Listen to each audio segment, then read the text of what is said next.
आप लोगों से भी निवेदन है, चैत्रीय प्रतिपदा है आज, जिनके घर में ज्यादा रोग हो, बीमारी हो, ज्यादा तकलीफें आ रही हो, कष्ट बढ़ रहा हो, बीमारियां बढ़ रही हो, या भय लग रहा हो, डर लग रहा हो, हृदय चित्त में कहीं ना कहीं आपको भय का भान हो रहा हो, तो एक लोटा पानी एक कलश में जल भर कर रख लीजिए और रात भर उसको रखे रहने दो। नवरात्र चल रहा है, उस कलश को रात भर रखकर सुबह सुबह उस कलश में एक बेलपत्र डालकर उस जल को नीम के पेड़ के नीचे, जहां चैत्री नवरात्रे में नीम के पेड़ के नीचे सारी विद्याएं, आद्य शक्तियां, सारी देवी उस नीम के पेड़ के नीचे विराजमान रहती हैं। उस कलश में एक बेलपत्र डालकर रात भर रखकर उस जल को पूरे घर में घुमाकर उस नीम के पेड़ के नीचे समर्पित कर दीजिए महाराज। घर में भय लगना बंद हो जाएगा, कोई बड़ी बीमारी आपको घेरेगी नहीं और उस बीमारी से, उस रोग से आप मुक्त रहेंगे,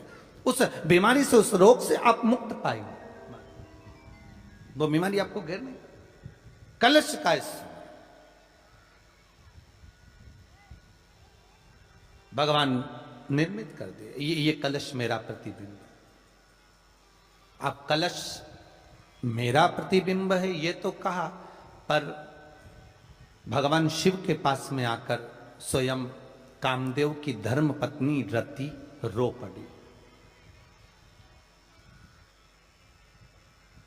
आंखों से आंसू बह रहा। कामदेव की धर्मपत्नी रति रो रही है।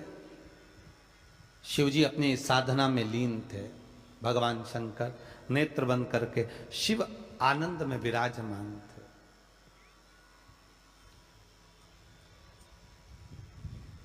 नेत्र बंद बाबा,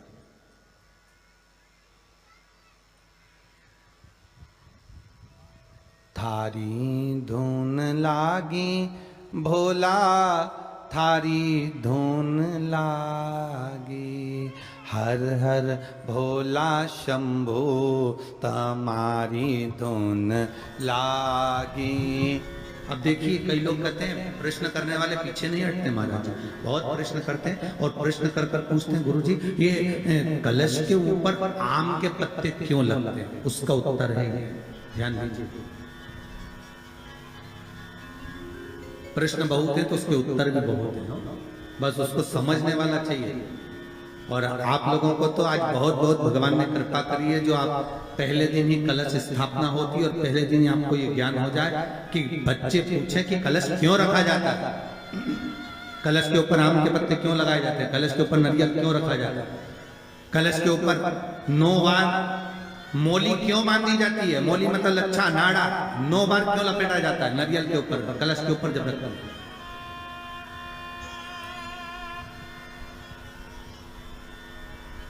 कलश के ऊपर जब जब श्रीफल रखाता है, नारियल रखाता है, तो उस पर 5 बार 7 बार मोली नहीं लपेटी जाएगी, तो 9 ही बार लपेटी जाएगी। 5 या 7 बार लपेटते हैं तो कहते हैं कि लक्ष्मी की छिन्नता होती है, और वो 9 बार लपेटी जाती है तो भरपूर लक्ष्मी का भंडार भरती है। क्यों क्यों कहते हैं?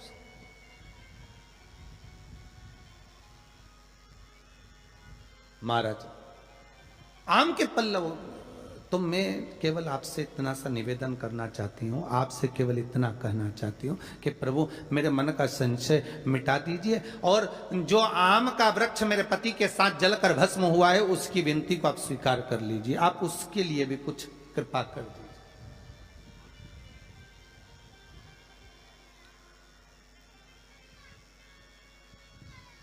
इसी को कृपा कहते हैं, इसी को करुणा कहते हैं, इसी को दया कहते हैं।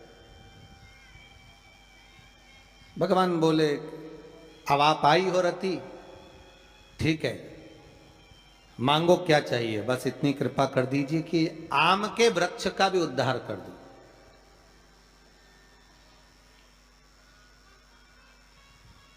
शिवजी ने कहा हम वर प्रदान करते हैं रति, जहां शिव और शक्ति है, जहां 33 कौटी देवता इस कलश के अंदर विराजमान होंगे, उस जगह पर स्वयं कंठ पर जहां पर मेरा निवास होगा, उस जगह पर ये आम के पल्लव अमृत के तुल्य माने जाएंगे और इनका निवास हमारे ही हाथ में, हमारे ही हस्त कमल में विराजमान होगा, हमारे ही हाथ। कितना सुंदर है महाराज जी। उस आम के पल्लव की महत्वता को जरा जानिएगा, बहुत बहुत ध्यान दीजिएगा। आम के पत्ते देखें आप लोगों ने? अरे बोलो जम के तो बोलो। देखें, उसका प्रयोग कभी आप लोगों ने करा? आम के पत्ते का कभी प्रयोग कर कर देखिएगा। अभी तो नवरात्रि चल रही है, नवरात्रे में जब 5वां दिन नवरात्रे का रहे, चैत्री नवरात्रे का 5वां दिन रहे, और मान लो कि आपके घर में किसी बच्चे की, लड़के की या लड़की का या मंगल विवाह नहीं हो रहा हो, या शादी नहीं हो रही हो, या उस लड़के लड़की के लिए बहुत प्रयास कर लिया आपने, उसकी शादी हो ही नहीं रही, अथक प्रयास आपने कर लिया और उसका मंगल विवाह नहीं हो रहा, तो ये देवी भागवत में स्पष्ट कहा गया, देवी भागवत में वर्णन किया गया,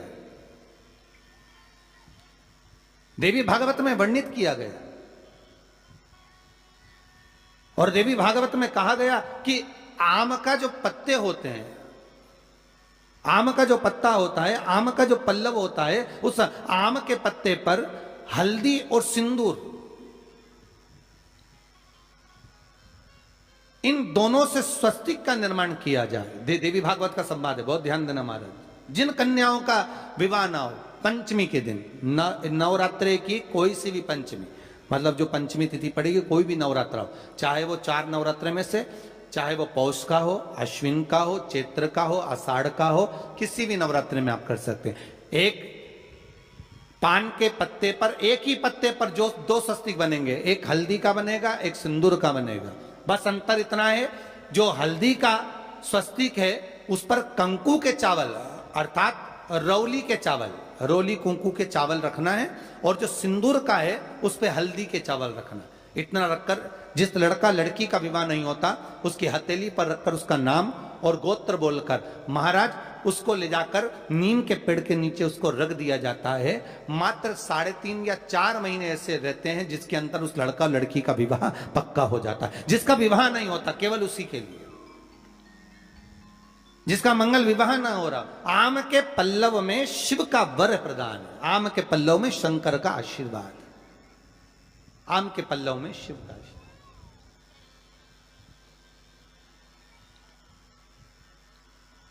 भगवान भूत भावन भूतेश्वर मेरे शिव, मेरे करुणा सागर मेरे शंकर, मेरे त्रिकालदर्शी मेरे कैलाशी मेरे भोलेनाथ स्वतः कह रहे हैं, हरिरति तुम रोती क्यों है, तुम्हारे रोने का कारण क्या है? प्रभु मेरे पति के साथ ये आम का पेड़ भी जलकर भस्म हुआ, आम का पेड़।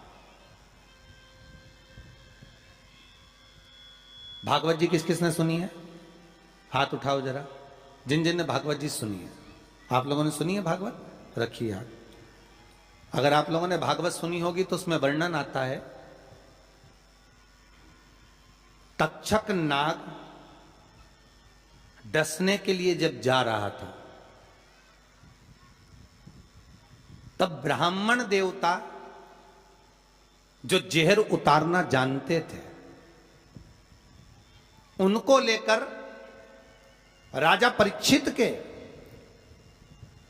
पुत्रों ने अपने दूतों को भेजा था लाने के लिए कि एक ब्राह्मण ऐसे हैं कि वो तक्षक नाग का जहर उतार सकते हैं, वो तक्षक नाग के जहर को समाप्त कर सकते हैं, तो आप उनको लेकर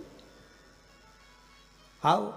और वो तक्षक नाग का जहर उतारने वाले उस ब्राह्मण को लेकर जा रहे थे, तो सर्प ने विचार करा, तक्षक नाग ने कि बताओ ये तो गजब का काम कर रहा, अगर ये ब्राह्मण पहुंच गया तो ये ब्राह्मण तो सर्प का जहर उतार देगा। तो सांप तक्षक नाग को ये चिंता लग गई कि मेरे को ही डसना है और मेरे जहर ये उतार देगा, और डसने भी एक ही बार है और मरना चाहिए परीक्षित, परीक्षित को श्राप लगा, अब करूं तो करूं क्या? तो सर्प ने विचार करा कि मैं एक रूप रख कर जाता हूं और इस ब्राह्मण की परीक्षा लेता हूं।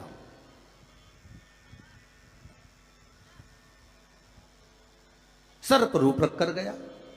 भागवत आप लोगों ने श्रवण करी होगी। तो जब तक्षक रूप रख कर गया और उस ब्राह्मण के पास में जाकर पूछा कि ब्राह्मण देवता ये बताओ कि आप कहां जा रहे हो? तो ब्राह्मण बोला आपको नहीं मालूम, राजा परीक्षित को सांप डसने वाला है तक्षक नाग और मैं जहर उतारना जानता हूं। अच्छा, आप जहर उतार दोगे? हाँ। तो किस लिए जा रहे हो? जहर उतारने के लिए। तो जहर उतारने क्यों जा रहे हो? तो कहा राजा है राजा, जब राजा का जहर उतारेंगे तो मुद्रा भी कितनी मिलेगी, आपको मालूम नहीं है क्या? अच्छा, ब्राह्मण देवता इसलिए जा रहे हो? हाँ। पर उसको तो किसी संत ने श्राप दिया। अरे तो श्राप संत ने दिया है, हम ब्राह्मण हैं, हमारा कर्म है किसी को बचाना, तो हम तो बचाएंगे। अच्छा, आप में इतनी सामर्थ्यता है कि आप तक्षक नाग का जहर उतार दो? अरे तक्षक नाग आकर अगर मेरे सामने खड़ा हो जाए और किसी को डस ले तो यह पक्का है कि मैं जहर उतार सकता हूं। अच्छा, तो इतने में तक्षक नाग सामने बिल्कुल प्रकट हो गया और तक्षक नाग प्रकट होकर बोला, बता ब्राह्मण किसको डसूं मैं? ब्राह्मण ने कह दिया तुम्हारी मर्जी पड़े, उसको डसो। सामने एक पेड़ था, उस पेड़ को ब्राह्मण ने, उस तक्षक नाग ने डस लिया। अब तक्षक नाग ने उस पेड़ को डसा और डसने के बाद में वो पेड़ पूरा जल गया, पूरा जल गया। अब पेड़ तो जल गया, पर ब्राह्मण जो था जिसको परीक्षा देना थी, वो ब्राह्मण को यह नहीं मालूम था कि इस पेड़ पर एक संत बैठकर साधना कर रहा था, तपस्या कर रहा था। और जब वो पेड़ जला तो वो संत भी जल गया, संत भी जल गया। अब जब संत जल गया, ब्राह्मण ने हाहाकार की आवाज जब सुनी तो आंखों में जल भर गया। आखिर हुआ क्या?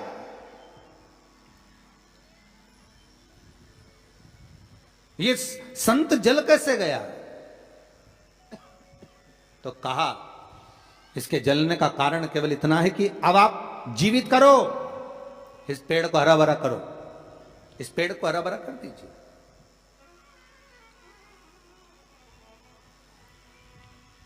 और ब्राह्मण ने हाथ की अंजलि में जल लिया।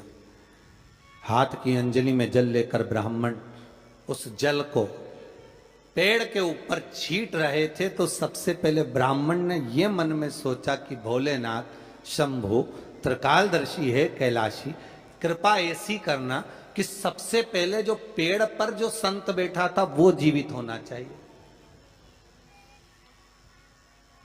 जो वृक्ष पर संत बैठा है वो जीवित होना चाहिए।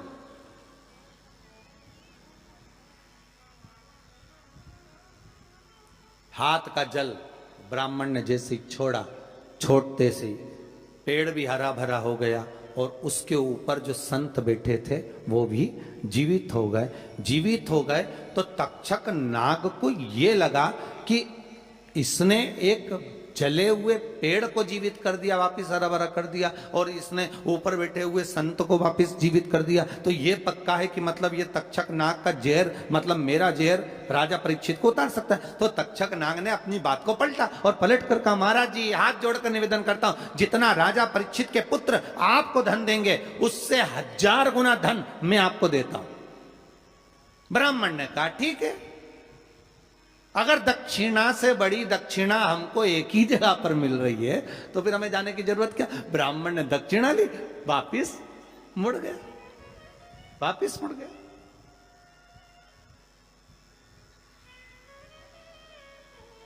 अब ईमानदारी से बोलो, वो ब्राह्मण नरक गया होगा कि स्वर्ग गया होगा? जरा जम के बोलना, हो सुनाई देना चाहिए हमको। कहां गया होगा? नरक। काय में लिखा है? देवी भागवत में।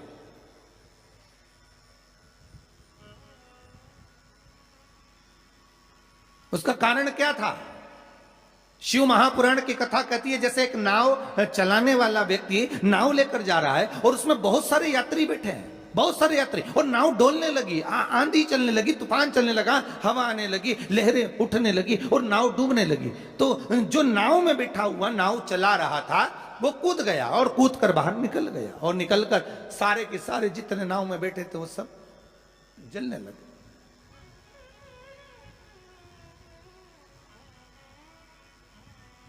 जितने नाव के अंदर बैठे थे वो सारे के सारे जलने लगे।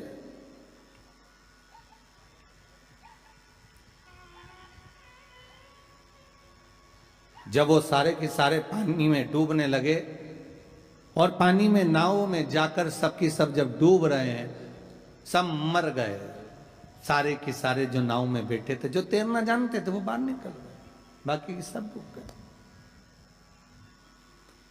नाव चलाने वाला जब उसके प्राण छूटे तो उसको एक नरक नहीं मिला, कम से कम 94 नरकों में वो नाव चलाने वाला गिरा।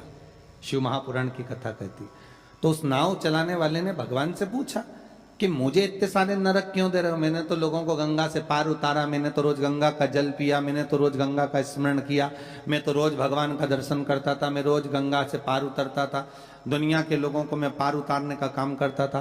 तो भगवान ने कहा गलती केवल तुमने एक कर दी, तुमने अपने प्राण बचाए। अगर तुम 2 लोगों के भी प्राण बचाते बचाते मर जाते तो तुमको वैकुंठ मिल जाता, पर खुद के प्राण बचाए और दूसरों को मरने दिया, इसलिए तुमको नरक मिला, इसलिए तुम्हें नरक प्राप्त हुआ। शिव महापुराण की कथा कहती है जिस पर दुनिया को विश्वास होता है, दुनिया को जिस पर विश्वास है, जिससे आज कोरोना महामारी के चलते हुए, इस कोरोना महामारी को देखते हुए, इस वायरस को देखते हुए दुनिया का विश्वास डॉक्टर पर टिका हुआ है। औषधि देने वाले, दवाई देने वाले उन डॉक्टरों पर दुनिया का विश्वास टिका हुआ है। तो डॉक्टर का क्या फर्ज है? जैसे नाव चलाने वाले का फर्ज है कि बचाते बचाते भगवान करे भले तुम्हारे प्राण छूट जाते तो तुम्हें स्वर्ग मिल जाता। युद्ध के मैदान में सैनिक युद्ध करते करते मर जाता तो उसको वीरगति प्राप्त हो जाती, पर खुद के प्राण बचाने के चक्कर में आप दुनिया को धकेल दो, ये श्रेष्ठता नहीं।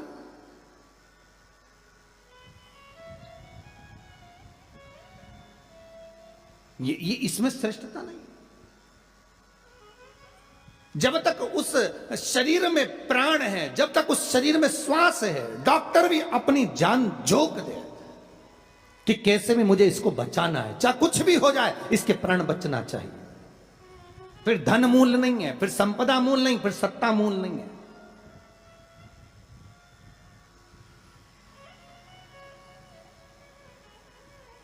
वो नाव चलाने वाले को 94 नरक भोगना पड़े। जिस ब्राह्मण ने दक्षिणा ज्यादा लेकर राजा परीक्षित को नहीं बचाया, चले गए। जब भगवान ने विद्या दी है, भगवान ने ज्ञान दिया है, भगवान ने विवेक दिया है और तुमको उस लायक बनाया है कि आप 4 लोगों को पढ़ा सकते हो, आप 4 लोगों को आगे बढ़ा सकते हो, आप इसका सम्मान कर सकते हो, आप इसको अग्रण्यता प्रदान कर सकते हो, आप इसको विवेकता दे सकते हो। और आप उस विवेकता को ना देते हुए अगर आप अपने उस वैभव को छुपा रहे हो और उससे वंचित कर रहे हो दुनिया को, तो फिर भगवान छोड़ने वाला नहीं है। नरक भोगना।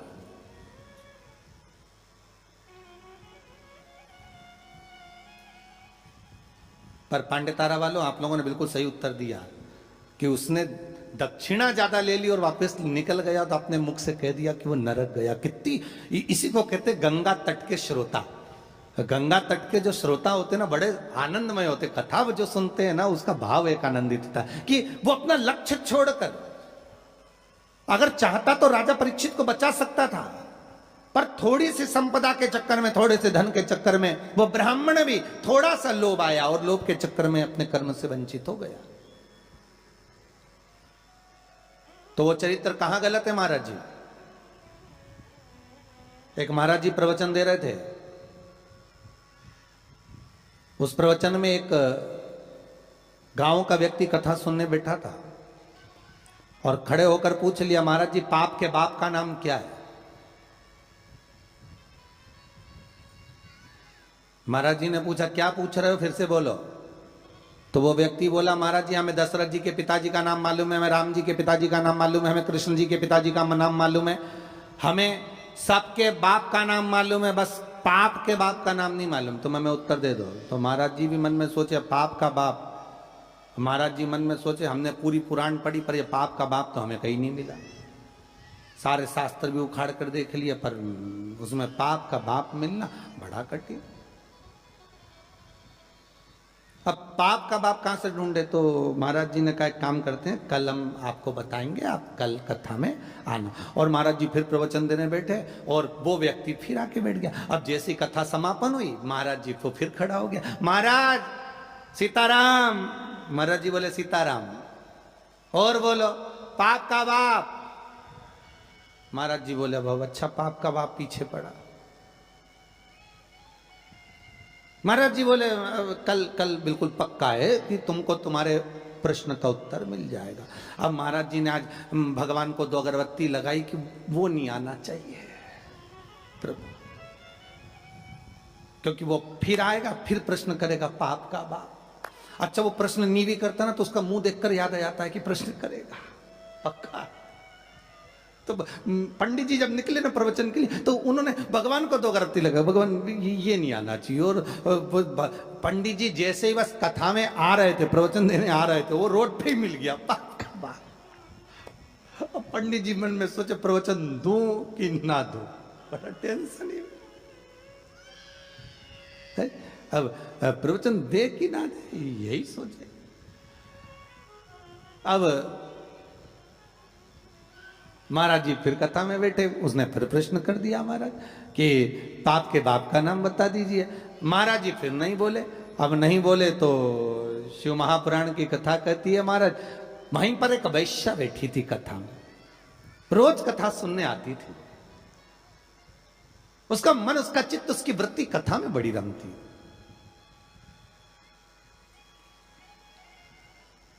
जिसके मन में शिव महापुराण की कथा समा गई ना तो वो प्रयास करता है कि कुछ भी कर कर जहां कथा हो रही है ना, भले 40 किलोमीटर है, 50 किलोमीटर है, 100 किलोमीटर है, पर एक बार तो मैं चली जाऊं। जिसके मन में शंकर आ गया ना तो वो छोड़ नहीं सकता। वो प्रयास करेगा कि मैं कैसे भी पहुंच जाऊं, बस कथा में एक बार मेरी हाजिरी लग जाए, शंकर सुन ले बस एक बार शिव महापुराण की कथा, उस पंडाल में चली जाऊं जिस पंडाल में मुझे बेलपत्र का आनंद मिल जाए, बस उस पंडाल में मुझे पहुंचे। अब वैश्या का नियम था, वो कथा कभी नहीं छोड़ती थी और वो भी कथा में जाकर बैठ गई और कथा में रोज सुने वो पाप के बाप का चक्कर। और महाराज जी बस प्रवचन करे अक्षतम केशवम राम नारायणम, जैसे महाराज जी अक्षतम केशवम करे सब बैठे रहे, वही खड़ा हो जाए।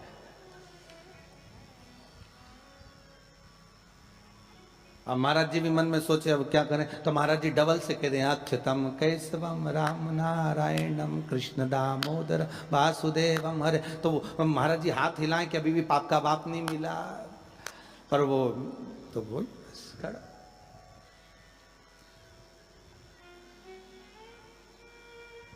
आज वेश्या ने कह दिया गुरुदेव आपसे एक निवेदन है मेरा। बोलिए। मैं वेश्या हूं, छुपाया नहीं। संत, सदगुरु, भगवान, माता पिता, इनसे कभी नहीं छुपाना अपने को। छुपाकर जाएंगे भी कहां?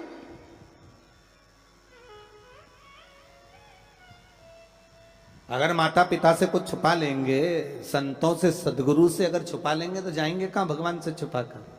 बिल्कुल पीछे जाकर बैठ जाती हूं एकांत में। पर मेरा कुछ मन है आपसे कहने का, आप सुनेंगे हमारी बात? संत बोले क्यों नहीं सुनेंगे, हम तो संत हैं, बोलो क्या बात है। आप जब सुबह सुबह मंदिर जाते हो ना गुरुदेव, तो बीच में मेरा वेश्यालय पड़ता है। 2 मिनट के लिए आप पांव रख देंगे ना मेरे वेश्यालय में, मेरी जिंदगी सार्थक हो जाएगी। संत बोले हम और वेश्या के घर कभी नहीं आ सकते। वेश्या कहती आज तक कोई गुरु मेरे वेश्यालय में नहीं आया, केवल चरण रखना, चले जाना गुरुदेव। गुरुजी बोले राम राम राम सीताराम, हम नहीं आएंगे। गुरुजी चले गए कहते हुए। वैश्या घर के बाहर रंगोली मांगोली डालकर वेश्यालय के बाहर बैठी।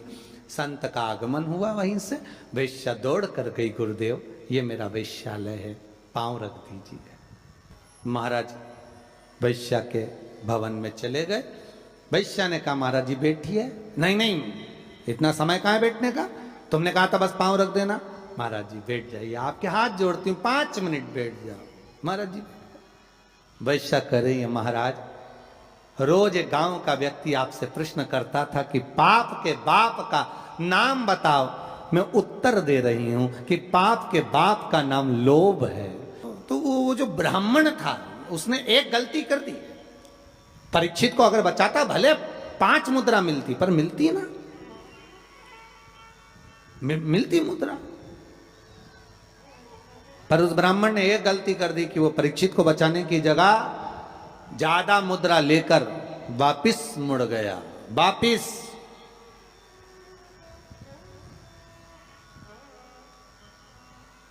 जहां से ब्राह्मण वापिस मुड़ा था, आज भी अगर आप सुखताल जाएं, जहां सुखदेव जी महाराज ने राजा परीक्षित को कथा सुनाई थी, तक्षक नाग जहां आया था इस ब्राह्मण की परीक्षा लेने के लिए, और ब्राह्मण जहां से वापिस मुड़ा उस गांव का नाम है मोड़ना। आज भी उस गांव का नाम मोड़ना, वहां से मुड़ गया था वापिस ब्राह्मण, वापिस चला गया।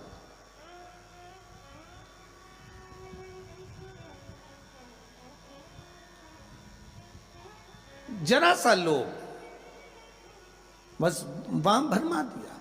शिव महापुराण की कथा कहती है, आम के पल्लव में जो छुपा था कामदेव, जब भस्म हुए वो आम के पल्लव ने मां रति से प्रार्थना करी और रति ने उस आम के पल्लव का उद्धार कर दिया। संसार सागर में अगर हमारा जन्म हुआ है, मनुष्य की अगर देह मिली है, मानव का जी शरीर मिला है, मानव की अगर योनि मिली है, 84 लाख योनियों में सर्वश्रेष्ठ है मानव का शरीर, जिसको पाने के लिए देवता भी तरसते हैं। हाथ जोड़कर देवता भी भगवान से कहते हैं हमें मनुष्य बनना, हमें मानव बनना। देवताओं को भी ये योनि नहीं प्राप्त होती। क्यों?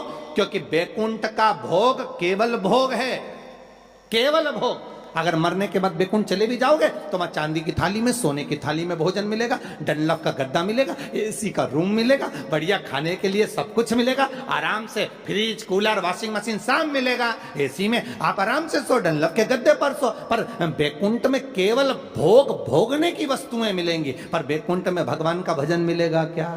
जम के बोलिए, नहीं मिलेगा। बैकुंठ में गंगा का स्नान मिलेगा क्या? नहीं मिलेगा। बैकुंठ में शिव महापुराण की कथा मिलेगी क्या? नहीं मिलेगी। बैकुंठ में दान करने का मौका मिलेगा क्या? नहीं मिलेगा। बैकुंठ में भजन करने का मौका मिलेगा? नहीं मिलेगा। बैकुंठ में ना तो भजन मिलेगा, ना कीर्तन मिलेगा, ना नाम जाप मिलेगा, ना गंगा का स्नान मिलेगा। बैकुंठ में ना तीर्थ मिलेगा। बैकुंठ में अगर मिलेगा तो एक एसी का रूम मिलेगा, डनलप का गद्दा मिलेगा, सोने की थाली में भोजन मिलेगा, 2-4 दासियां तुम्हारा पंखा झेलेगी, पांव दबाने वाले मिलेंगे, इससे ज्यादा कुछ नहीं मिलेगा। बैकुंठ में लोग कहते हैं भगवान विष्णु मिलेंगे क्या? तो भगवान विष्णु से किसी ने पूछा तुम बैकुंठ में रहते हो? भगवान विष्णु कहने लगे मुझे तो फुर्सत ही नहीं, जहां कथा होती मैं तो वहां चले जाता। जब बैकुंठ अधिपति कथा सुनने के लिए पितरों के धाम में जाते हैं, कथा सुनने के लिए पांडतारा आ जाते हैं, कथा सुनने के लिए गंगा के घाट चले जाते हैं, तो भगवान कह रहे हैं बैकुंठ में फिर मनुष्य क्यों चाहता है बैकुंठ जाने के लिए? लक्ष्मी जी से पूछा तुम रहती हो क्या बैकुंठ में? लक्ष्मी जी बोली मैं जहां नारायण मां में, मैं क्या करूं बैकुंठ में? तो फिर बैकुंठ में क्या है? तो लक्ष्मी जी बोली 3 स्टार होटल, 5 स्टार होटल, आराम से रहो, खाओ पियो, मौज करो। और जब तुम्हारा पुण्य खत्म हो जाए, जैसे ही पुण्य खत्म वैसे धक्का मार के फेंक दिया। जैसे जब तक जेब में पैसा है तो होटल के अच्छे से अच्छे रूम में, खूब कुंभ के मेले में होटल बुक करो, खूब इलाहाबाद में, प्रयागराज में खूब प्रेम से रहो। और जब जेब में पैसा खत्म तो होटल वाला भी करेगा निकलो, बाहर निकलो। तो होटल वाले तो क्योंकि हमने 1 महीने का पैसा दिया था, 2 दिन तो ज्यादा रहने दे, 2 दिन क्या 24 घंटा ज्यादा नहीं रहने देगा। पैसा खत्म तो निकल कर बाहर जाओ, पैसा हो जमा करो, फिर रूम में रहो। उसी तरह बैकुंठ में जितना पुण्य है उसके बल पे रह लो, जैसे ही पुण्य समाप्त चलो पांडे तारा, वापिस पहुंच जाओ प्रतापगढ़। फिर कहोगे तुम जानते नहीं हो, हमने सियोर वाला महाराज के मुंह से शिव महापुराण की कथा सुनी तो बहुत बड़ा पुण्य कमाया। तो भगवान विष्णु बोले पुण्य तो कमाया पर खत्म भी तो हो गया, वापिस जा नीचे बैटरी चार्ज करके आ, वापिस जा, फिर कथा सुन। बड़ी मुश्किल से मिलता है ये मनुष्य का, मिलेगा। बैकुंठ चाहोगे तो मिल जाएगा, पर भोग करने के लिए मिलेगा। उसमें केवल आप भगवत भजन नहीं कर सकते, आप उसमें दान नहीं कर सकते, बैकुंठ में कोई तुम्हारे सामने हाथ फैलाकर भिक्षा मांगने नहीं आएगा। कोई बैकुंठ में तुमसे ये नहीं कहेगा कि तुम गौ माता के लिए दान दो, या तुमसे ये नहीं कहेगा कि वृद्धाश्रम के लिए दान दो, या तुमसे कोई ये नहीं कहेगा कि मंदिर निर्माण के लिए दान दो। बैकुंठ में तो तुम केवल भोग भोगोगे, और उस केवल पर भोगोगे जो तुमने दान करा, जो पुण्य करा, जो सत्कर्म करा। केवल एक मनुष्य की देह मिली है जिसमें हम दान भी करते हैं, हम भजन भी करते हैं, हम पुण्य भी करते हैं, हम सत्कर्म भी करते हैं, हम नाम जाप भी करते हैं। यह केवल एक मनुष्य की देह है, केवल एक मानव का शरीर।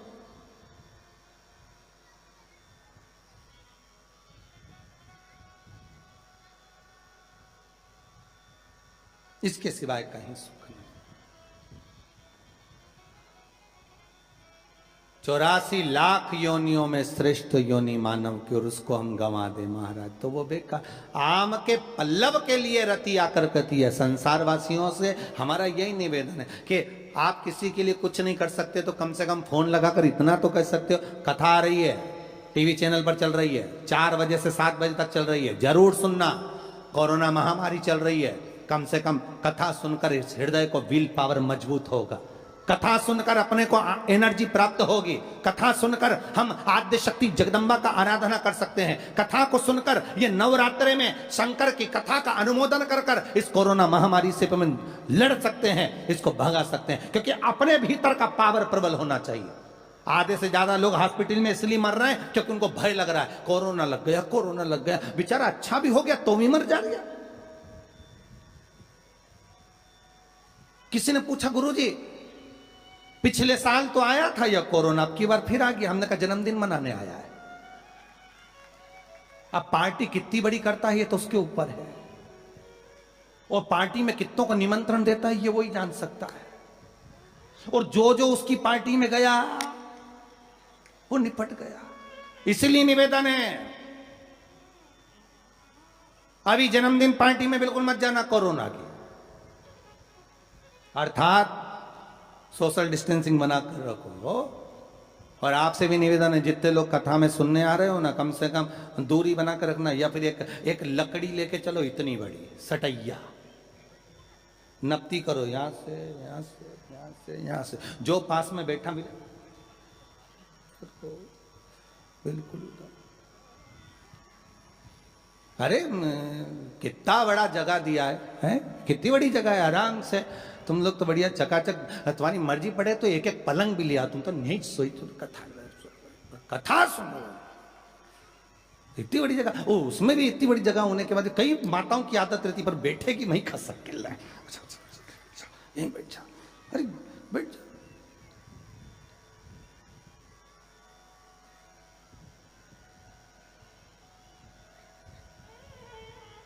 सुनो कथा। शिव महापुराण की कथा कहती है,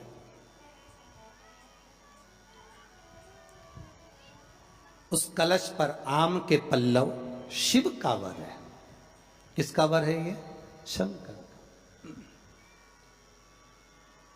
11 आम के जो पत्ते जिस डाली में लगे होते हैं, वो डाली कोमल सी डाली, 11 टुकड़े महाराज एक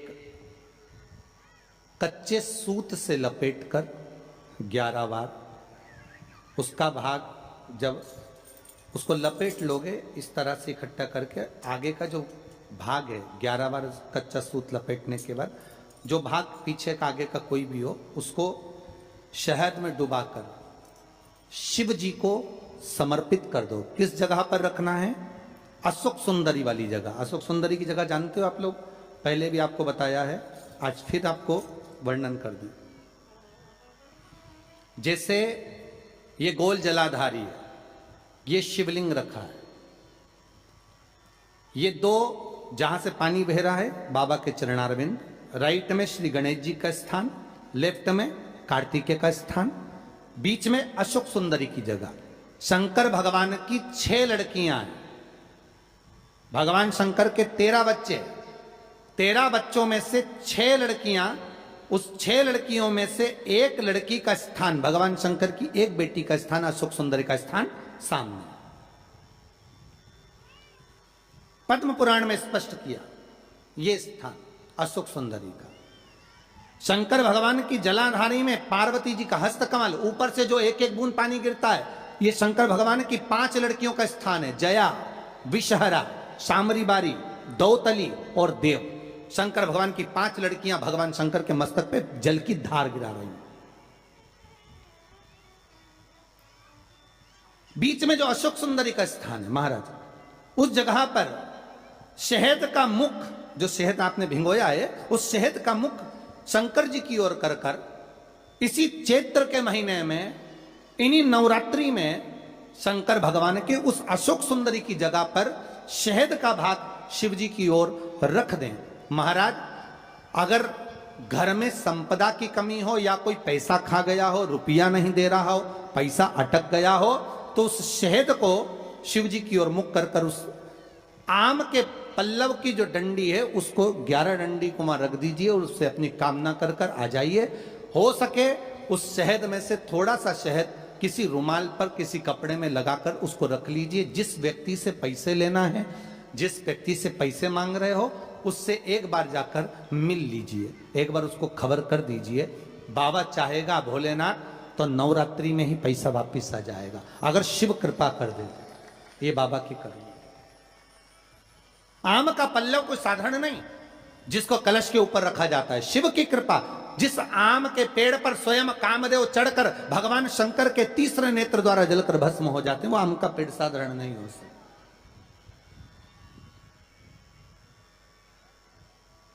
सहज नहीं। और वैसे भी शिव शिव है महाराज। भोलेनाथ से निराला यहाँ को ही नहीं, भोलेनाथ से निराला यहाँ को। जो दोनों हाथ उठाकर हर हर महादेव नहीं बोले उसको उठा लीजिए। हर हर। आप कितने बढ़िया बोले। अच्छा, आप भी हनुमान जैसे हो गए हो। जब तक आपको कोई जगाए नहीं तब तक तुम लंका जाओ नहीं। हालत तुम्हारी भी वैसी होता है। कभी कभी ऐसा भी होता है। एक व्यक्ति को एक टांगे वाला, उसके पास में सुबह सुबह एक व्यक्ति ने रात को कह दिया कि भाई हमको रेलवे स्टेशन छोड़ देना। हाँ, तुम्हारा टांगा लिया ना, टांगा कोई घोड़ा गाड़ी लिया ना। हाँ, लिया ना। सुबह बेचारा नींद में था, व्यक्ति ने जगाया, घोड़ा गाड़ी लाओ, टांगा लाओ, टांगा लाओ। अब उसने जगाया और ये टांगा लाया। जल्दी जल्दी घोड़ी इसने लगाई, टांगा ले आया। अब टांगे में सवारी भी बैठ गई। अब वो टांगा थोड़ी दूर चले, रुक जाए, और रुक जाए तो वो चलाने वाला नीचे उतरे, डांस करे, नाचे, फिर थोड़ा आगे बढ़े घोड़ी, फिर आगे बढ़े, फिर रुक जाए, फिर वो उतरे, फिर नाचे। सवारी ने कहा भैया हमको स्टेशन जाना है, हमारी ट्रेन छूट जाएगी, तो बार बार नाच क्यों रहा है, पागल हो गया है क्या? उसने कहा दिक्कत कुछ नहीं, दिक्कत इतनी सी है, हमारे पास में 2 घोड़ी, ठीक है, एक टांगे की, एक बारात। बारात की जो घोड़ी है वो टांगे में आ गई है। जब तक इसके आगे नाचो नहीं तब तक ये आगे बढ़ हो जाता है। कभी कभी ऐसा भी होता है। तो जब तक बोलो नहीं तो हर हर महादेव लोग बोले नहीं।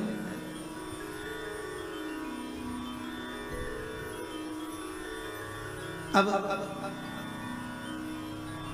आम के पल्लव को बाबा ने विराजमान किया। अब आया है उसके ऊपर क्या रखते हो, श्रीफल, नारियल, ठीक है।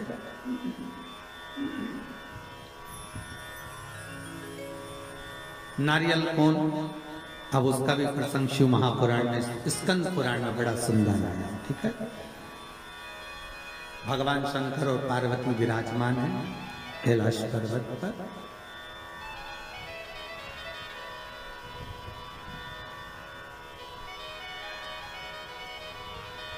भगवान शिव के मन में बात आई। शंकर भगवान ने मां पार्वती जी से कहा, ए जगत धात्री, हाँ प्रभु बोलिए, सुनो।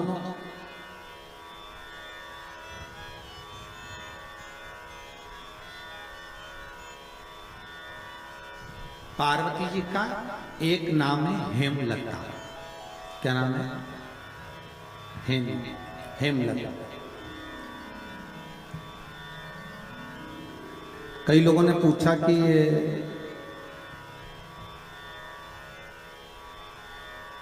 जो पार्वती जी का हेमलती जो नाम है, नाम था हेमलती, अब उसको कर दिया हेमलता, है ना। तो ये माता पार्वती का हेमलती नाम किस जगह पर पड़ा? तो देवी भागवत में आता है कि जिस जगह पर शंकर भगवान ने पार्वती से एक बात कही कि हमारा मन है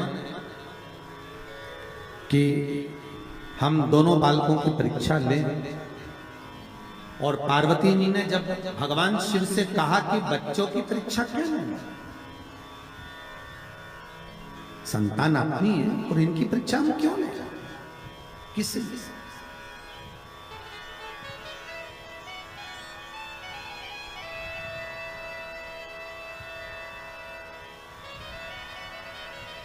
मां पार्वती का जो नाम है हेमलती, हेमलता, इसका कारण केवल इतना था कि ये अपने पति को भी ज्ञान दे देती थी। कई बार इन्होंने समझाया है शिव जी को कि आप ये ना करिए,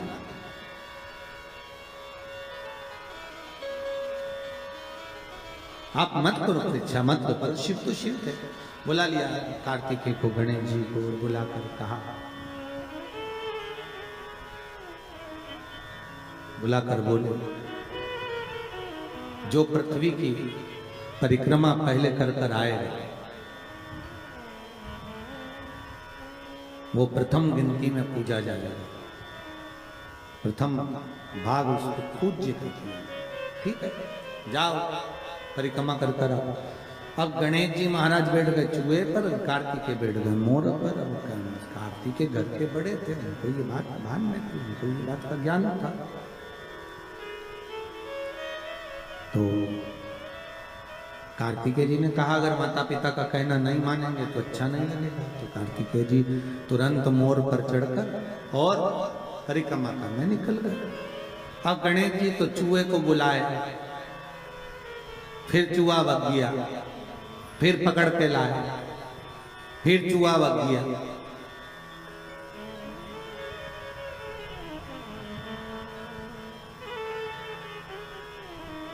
अच्छा, गणेश पुराण में लिखा है नंदी और भृंगी, शंकर भगवान के ये दोनों गण इतने एबले थे महाराज कि गणेश जी जब जब चूहे पे बैठते थे और नंदी और भृंगी चूहे को अपने पास खिलाने के लिए बुला लेते।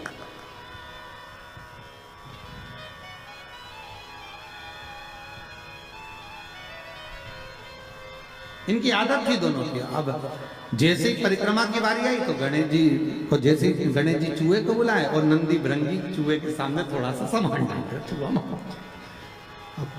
बड़ी तकलीफ। गणेश जी को लगा कि आखिर कारण क्या है, तो गणेश जी ने देख लिया कि ये नंदी भृंगी ने करी है, तो नंदी भृंगी को देखकर कह दिया आप नंदीश्वर, ये अच्छी बात नहीं है, आप मेरा चूहा बार बार बुला लेते हो, तो तुम ले जाओ चूहे को, जा।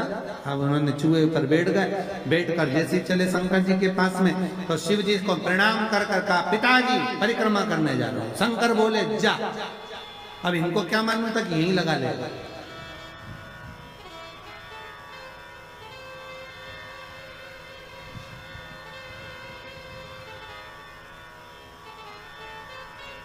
अब उनको क्या मालूम था कि यहीं लगा लेगा।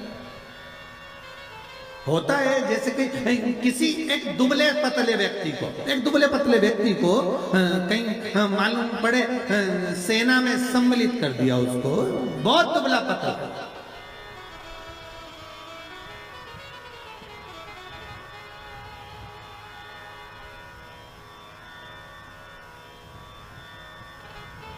और उससे कहा जाए तो अफगानिस्तान की ओर से लड़ेगा, ले ये गोला बम का और ले जा। और उसने कहा मेरे में इतना जुनून है कि मैं पूरे देश को उड़ा दूंगा और अफगानिस्तान को जिता दूंगा। मालूम पड़े उसको भेज दिया और इतना बड़ा बम देके भेजा, और मालूम पड़े जैसे ये बॉर्डर पे पहुंचा और तेजी से हवा चल गई तो घूम गया, मालूम पड़े वही उठाकर अफगानिस्तान पर फेंक दिया। अब जिस सेना से लड़ रहा था उसी सेना को निपटा दिया। अब सोचने में सब पड़ गए कि क्यों रे तुझे लड़ने के लिए वहां भेजा था, बम फेंकना था वहां, तो क्या गलती मेरी थोड़ी ना, बम तो मैं वहीं के लिए लेकर गया था, पर हवा गलत चल गई, उसने उड़ाकर मुंह इधर कर दिया तो बम इधर चल गया। गणेश जी से पूछा कि तुमको भेजा था कि तुम पृथ्वी की परिक्रमा करने जाओ, तो तुम ये क्या कर रहे हो?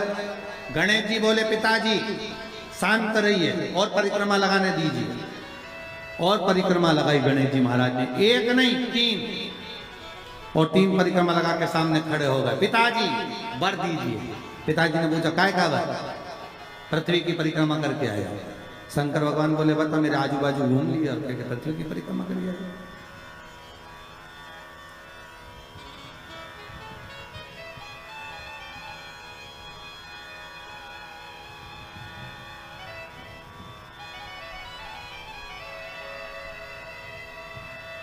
तो ये होता है कभी कभी। रामचरितमानस में केवट का चरित्र आता ना, केवट ने राम जी को नाव में बिठाया, या घाट से लेके चले वह घाट पर जाए, वह घाट से वापस घुमा के ये घाट पे ले आए, इस घाट से उस घाट पे ले जाए, उस घाट से इस घाट पे ले जाए, बड़ा बार बार घुमा दिया वो नाव को। अच्छा केवट की नाव जो अच्छी नाव थी वो तो भगवान ने छोड़ दी थी, वो केवट की नाव में बैठे, तो वो नाव भी ऐसी थी कि उसमें बीच में छेद था, और लक्ष्मण जी ने कहा भी था भैया इसकी नाव में मत बैठो छेद है। राम जी बोले कितना दयालु है बेचारा, कैसा सीधा साधा एकांत में बैठा, इसी की नाव में बैठूंगा मैं तो बस बैठूं। लक्ष्मण जी ने मना भी करा, और जैसे ही लक्ष्मण जी ऊपर चढ़े तो केवट ने अपना पिछोड़ा उतार के दे दिया, लो लक्ष्मण भैया। लक्ष्मण जी ने पूछा ये काय के लिए? कि नाव में छेद है, पानी भराएगा तुम भरते जाना निचोड़ते जाना। अब लक्ष्मण जी वो पानी को बार बार निचोड़ रहे बार, और वो नाव को घुमाते जा रही है यहाँ से वहां, बार बार इधर जाए उधर जाए उधर। तो इतने में सबसे ज्यादा गुस्सा किसको आना चाहिए बोलो? लक्ष्मण को आना चाहिए कि बता हम तो निचोड़ निचोड़ के मर जाए। लक्ष्मण जी को जो क्रोध आया तो न राम जी को देखा, और राम जी लक्ष्मण जी की बात को जान गए, तो राम जी लक्ष्मण जी की बात को जानकर उन्होंने केवट से कहा केवट जी प्रभु ये घाट से वो घाट, वो घाट से ये घाट 10 चक्कर लगा दिए, हम थक गए, पार क्यों नहीं उतारता? केवट बोला वाह प्रभु तुम 10 चक्कर में थक गए, हमें 84 के चक्कर में पड़ो, हम नहीं थके।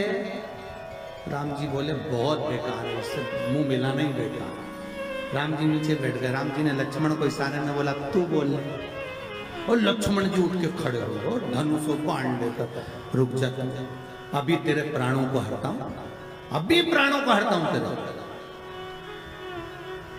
क्या समझता है तू? परेशान कर रखा है, पार क्यों नहीं करता?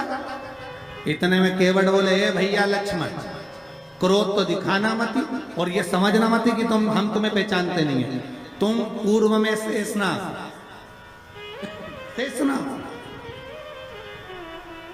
ये भगवान राम भगवान विष्णु है, और ये मैया सीता लक्ष्मी जी ये चरण दबा रही थी, ये सो रहे थे, आप शेषनाग के ऊपर, हम कछुआ थे दर्शन करने आए, आपने इतनी तेज फुंकारा मर गए तो केवट बन गए। तुम्हारे फुनकार से मरे तो केवट बने, और अभी भी घाटे में नहीं जाएंगे। तुम मार भी दोगे तो बेकुंठी जाएंगे, पर घाटा तुम्हारा है, हमारी कोई औलाद नहीं है, हम मर गए तो हमारी पत्नी अंतिम संस्कार भी तुमसे कराएगी और 12वें का भोजन भी तुम्हें जिमाएगी। राम जी ने कहा लक्ष्मण नीचे बैठ जा रहे, नीचे बैठ जा तू। तब माता सीता ने कहा लक्ष्मण भाई केवट भैया पार उतारो, तब पार उतार। तो यहाँ कोई प्रसंग है, अब परिक्रमा लगा कर आकर खड़े होकर के आशीर्वाद दे दो। तो पूछा आशीर्वाद क्यों? तो कहा प्रभु हमने परिक्रमा करी, तो शंकर भगवान बोले आजू बाजू घूम लिया और क्या परिक्रमा करना, इसको कोई परिक्रमा करते हैं। गणेश जी बोले और नहीं तो माता पिता में आकाश, माता पिता में पाताल, माता पिता में पृथ्वी, सब तो माता पिता में ही, और सब माता पिता में, इसलिए आपकी लगानी सबकी हो गई। शंकर जी खुश हो गए, शंकर जी ने आशीर्वाद दे दिया। अच्छा बच्चों पर माँ बहुत देर में खुश होती है, पर पिता तुरंत पर्स खोल के 500 का नोट दे देता, जा माता और पिता में अंतर है। मम्मी पहले पूछेगी काय के पैसे चाहिए, ट्यूशन के, तो ट्यूशन के पैसे मैं दे दूंगी, पहले ट्यूशन वाली मिस का फोन तो आन दे मैडम का। मम्मी तू बार बार बस फोन का इंतजार कर दे, मैडम मेरे से बोली पैसे लेके आना, मत दे, पापा के पास। पापा हाँ बेटा 500 रुपये चाहिए, काय के लिए? मैडम ने मिला ये। मम्मी भी माता को जा रही, 50 बार बोलती है इसको पैसे मत दिया करो, बच्चा बिगड़ जाएगा, पहले मुझसे तो पूछा करो। इतने में पति पत्नी से बोला, अरे ओ जगदम्बा कितनी बात पूछो तुझसे, तू शांति रखा, मैंने दे दिया ना 500, देख लेंगे जो होगा। तो शंकर भगवान ने तुरंत वर दे दिया, प्रथम गिनती में तुम गिने जाओगे तथास्तु। पार्वती जी को तो मालूम ही नहीं पड़ा कि कब वर दे दिया, नहीं तो पार्वती जी तो खड़ी हो जाती। अब आ गए कार्तिक, कार्तिक ने आकर कहा दंडवत करता हूं पिताजी, प्रणाम, हम तुम्हें देवताओं की सेना के सेनापति बनाते हैं। कार्तिकेय की आंख से अश्रु बहे। देवताओं की सेना के सेनापति? क्या मैं प्रथम गिनती में नहीं आऊंगा? नहीं। क्यों? गणेश जी ने प्रथम गिनती में आ गए, गणेश जी ने परिक्रमा कर ली। किसकी करी? हमारी। पिताजी आपने कहा था पृथ्वी की परिक्रमा कर कर जो आएगा प्रथम गिनती में गिना जाएगा, तो पहली परिक्रमा पृथ्वी की तो मैंने करी, फिर गणेश ने नहीं।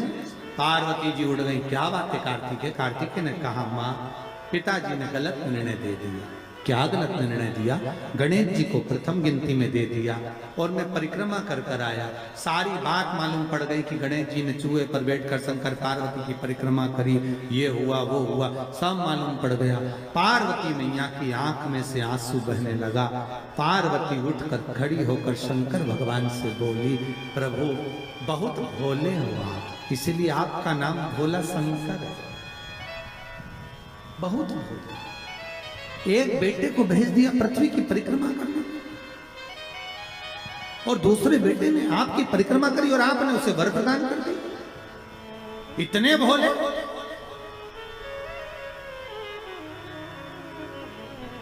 पुत्रों में भेद कर दिया।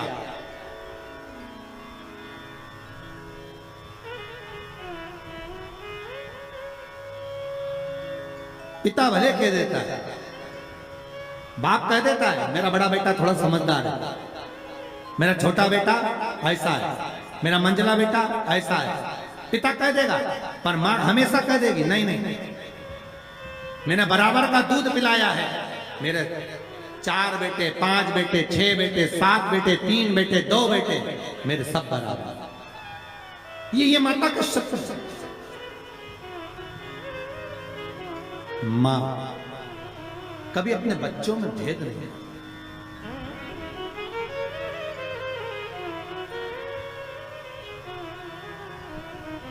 पूत कपूत सुने हैं परना, माता सुनी कुमाता।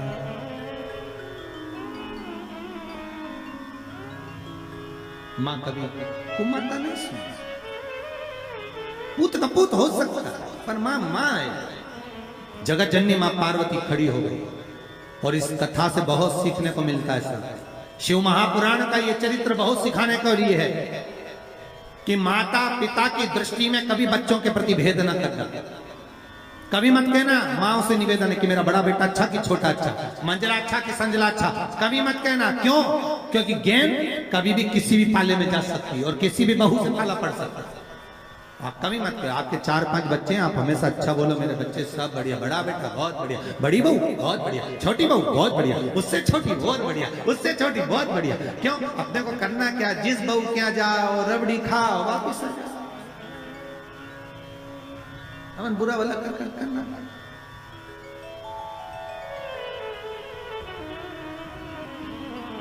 बहुत बढ़िया, क्या चलता।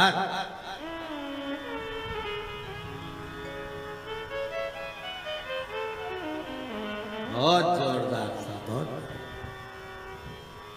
मेरी बड़ी बहू बहुत बढ़िया, क्या जोरदार कपड़े सिलती है, क्या जोरदार दाल बघारती है। छोटी बहुत बढ़िया बच्चों को पढ़ाती है, इतनी बढ़िया पढ़ाने में, सब बच्चों को लेके बैठ जाती, पढ़ा लेती है। उससे छोटी क्या मांडना मांडती, क्या कपड़े सिलती, उससे छोटी वो भी बहुत जोरदार भोजन पकवान बनाती। जब माँ तारीफ करे तो उसके लिए सब बना, सब। जैसे शंकर भगवान कहाँ रहते हैं? जम के बोलिए शमशान। शमशान शिव जी का धाम, जहां पर सबकी शान सम है, उसी का नाम शमशान है। शमशान में जो जाता है वो राख का ढेर बन जाता, राख का।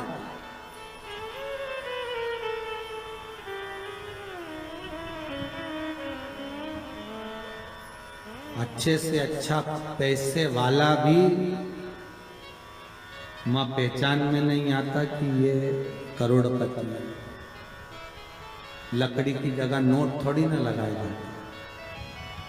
और गरीब भी है ना तो वहां पहचान में नहीं आता कि ये गरीब है। वहां तो एक जैसी चादर है, सफेद कपड़ा उड़ा दिया, लाल कपड़ा उड़ा दिया, चिता पर सुला दिया, आग लग गई, एक जैसी।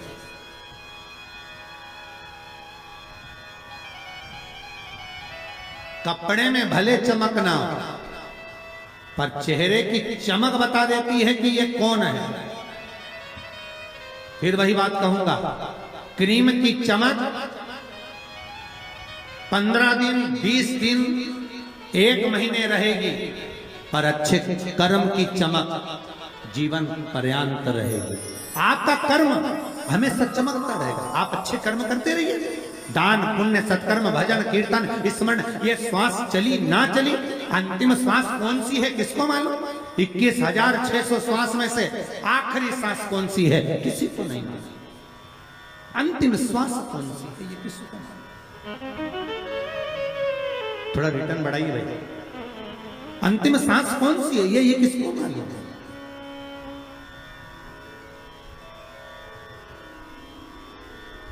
किसने देखी कि आखिरी श्वास कौन सी है? बस श्वास श्वास में राम कहो और वृथा जन्म मत खोए, ना जाने इस श्वास का फिर आवन होए ना हो। 21,600 श्वास जो मनुष्य के शरीर से प्रतिदिन निकल रही है, हर श्वास को ऐसे भजना भगवान का नाम कि अंतिम कौन सी हो। दान पुण्य संकीर्तन स्मरण अपने हाथों से कर लिया। और अब तो ये कोरोना महामारी में तो और नहीं मालूम पड़ रहा कि कब मालूम पड़े 13 ब्राह्मण भी जिम पाएंगे कि नहीं जिम पाएंगे, वो स्थिति। कई भक्तों के फोन आते हैं, गुरुजी वो कोरोना महामारी में वो शांत हो गए, अब ब्राह्मण कैसे जी में? वो आए तो तैयार नहीं, ब्राह्मण आएंगे नहीं। हमने भी कहा मत बुला, नहीं आएगा तो, क्योंकि उस महामारी में कौन आएगा तुम्हारे? क्या करें? दान पुण्य स्मरण तक नहीं हो क्या कर लिया हाथों से तो कर लिया जीवन का। पार्वती जी ने कहा ये आपने श्रेष्ठ नहीं किया। पार्वती जी बोली मुझे अच्छा नहीं लगा आपने निर्णय जो दिया। क्या चाहती हो पार्वती? पार्वती जी कहती हैं आज मुझे एक वर देना पड़ेगा। बोलिए क्या वर चाहिए? भोलेनाथ मुझे वर ये चाहिए कि आज के बाद आपकी कोई परिक्रमा ही ना हो। मुझे वर दे दो कि शंकर की परिक्रमा कभी नहीं हो।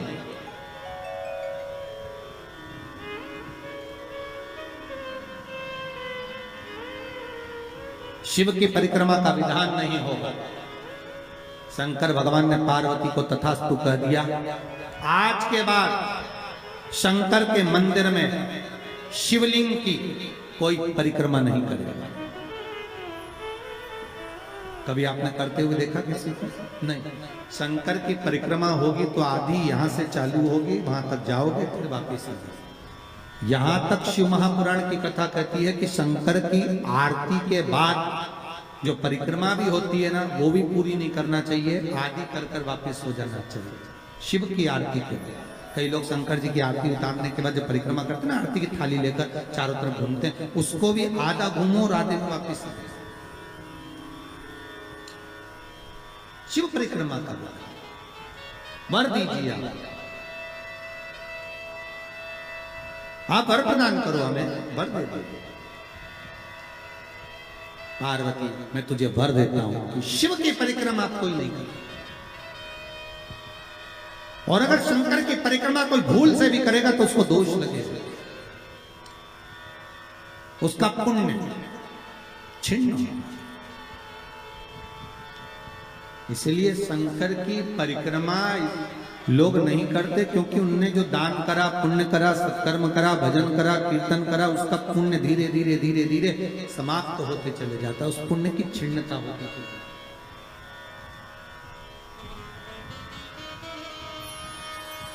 नहीं, पार्वती जी बोली प्रभु हम एक मेरा निवेदन स्वीकार करेंगे, बोलो क्या बात है। पार्वती जी बोलती हैं आपने गणेश जी को प्रथम पद दिया है, तो इस कार्तिकेय को भी प्रथम पद प्रदान करिए। शिव जी बोले ये नहीं हो सकता, क्योंकि प्रथम पद एक ही होता है, प्रथम पद केवल एक होगा और वो एक पद मैंने प्रदान कर दिया। अब मैं दूसरा पद कैसे दे सकता, मैं दूसरा पद कैसे प्रदान कर सकता, मैं दूसरा पद कैसे दे सकता। पार्वती एक काम हो सकता, बोलिए प्रभु मैं कार्तिकेय को कुछ ऐसा बना देता हूं कि जहां पर गणेश प्रथम पद में रहेगा तो ये कार्तिकेय भी प्रथम पद में पूजा जाएगा, बना दीजिए। भगवान शंकर ने कार्तिकेय को श्रीफल का निर्माण कर दिया, स्कंद पुराण का क्या बनाया है, श्रीफल, नारियल। ये नारियल किसका प्रतिबिंब है, तो कहा ये कार्तिकेय जी का प्रतिबिंब है। किसका प्रतिबिंब है, कार्तिकेय जी का। तो गणेश जी की पूजन जो कलश के रूप में होती है, तो उसके ऊपर जो श्रीफल रखाता है वो स्कंददेव है, कार्तिकेय, वो स्कंददेव, वो कार्तिकेय।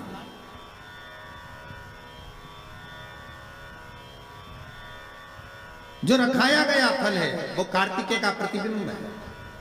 अगर प्रथम में गणेश पूजाएगा तो ये कार्तिकेय पूजाएगा, इसलिए श्रीफल महाराज, श्रीफल कार्तिकेय का प्रतिबिंब है। सारी 33 कोटि देवताओं की सेना का सेनापति कार्तिकेय सारे ग्रहों को शांत करने के लिए, कार्य को सिद्ध करने के लिए, कार्य की सफलता के लिए, व्यक्ति की मनोकामना पूर्ण करने के लिए कलश के ऊपर क्या रखा जाता है, जम के बोलिए, नारियल, श्रीफल रखा जाता है, जो कार्य की सफलता प्रदान।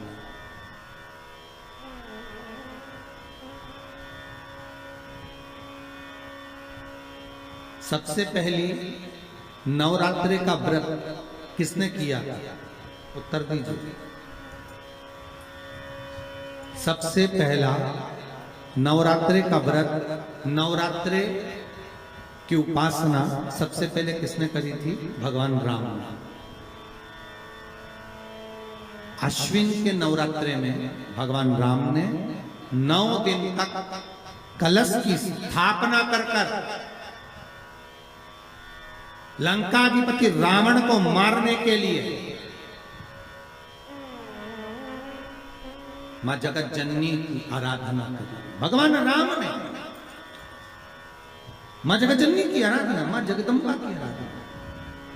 और कहते हैं मेरे राम ने प्रतिदिन मां आद्यशक्ति को निमंत्रण दिया और मां जगत जननी से विनती निवेदन कर कर कहा कि आपको प्रतिदिन आना पड़ेगा। इसलिए देवी भागवत में लिखा है कि नवरात्रि में एक दिन, जैसे प्रतिपदा है, पहला दिन है तो 1 कन्या का पूजन करो, द्वितीया है तो 2 कन्या का पूजन करो, तृतीया है तो 3 कन्या का पूजन करो, चतुर्थी है तो 4 कन्या का पूजन करो, पंचमी है 5 कन्या का पूजन करो, छठ है 6 कन्या का पूजन करो, सप्तमी है 7 कन्या का पूजन करो, अष्टमी है 8 कन्या का पूजन करो, नवमी है, जम के बोलो, 9 कन्याओं का पूजन करो।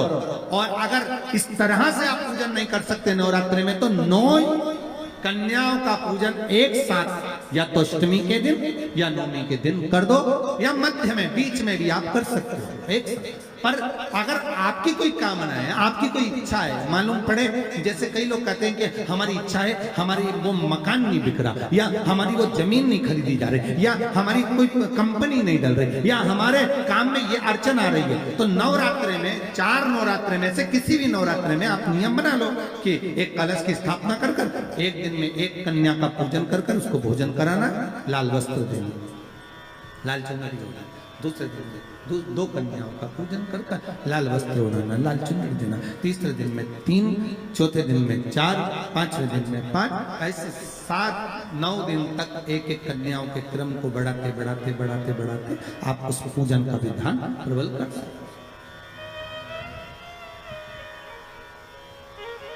आज किसी का फोन था सुबह, तो कोई कह रहे थे कि हमें गुरुजी से बात कराओ, तो समीर जी ने बताया कि फोन आया था और वो बोल रहे थे कि हमें नवरात्रे में अगर मान लो कोई साधना करना हो तो कौन सी साधना करना चाहिए, हम किसकी आराधना करें, हम 9 दिन तक किसकी साधना करें। तो अगर बन सके तो देवी भागवत में सबसे सुंदर साधना यही है कि हम एक दिन में एक कन्या के चरण धोकर पूजन कर कर उस कन्या को भोजन कराकर उसका स्मरण करें। हाँ, ये जरूर है, अभी कोरोना महामारी चल रही है तो इस नवरात्रि में भले ना करें, पर आगे की नवरात्रि में जब नवरात्रि अच्छे रहे, कोरोना से मुक्त रहे, तब आप किसी कन्या को एक दिन में 1, 2 दिन में 2, 3 दिन में 3, 4 दिन में 4, 5 दिन में 5, ऐसे नवरात्रि 4 बार जो नवरात्रि आती, किसी भी नवरात्रि में आप स्मरण कर उसका फल मिला,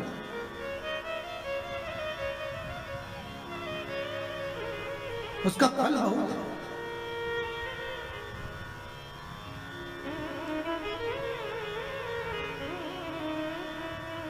जैसे बेलपत्री का किया गया दान छिन्न नहीं माना गया। किस चीज का दान? जम के बोलिए जरा। बेलपत्री। बेलपत्री का किया गया दान छिन्न दान नहीं है, समाप्ति नहीं होती। बेलपत्री अगर आपने कोई आपसे कहा जी जी तुम्हारे यहाँ बेलपत्री लगी है, जरा 8-10 दे दोगी क्या? बिल्कुल। और उससे कहो बेलपत्र तू मत तोड़, हम तोड़ कर देते, और अपने हाथ से बेलपत्र निकाल कर उसको दो दान। ये छिन्न दान नहीं है, ये समाप्त नहीं होता। ये बेलपत्र का दान अविरल दान बढ़ता है।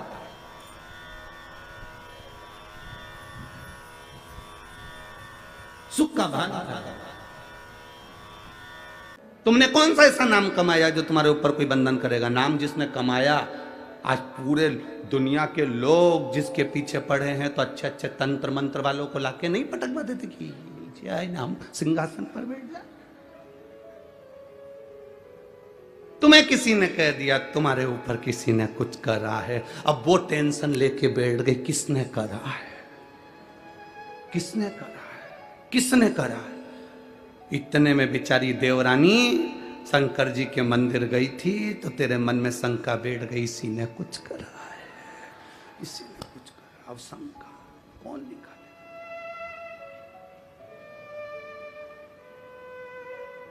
कौन निकाले शंका?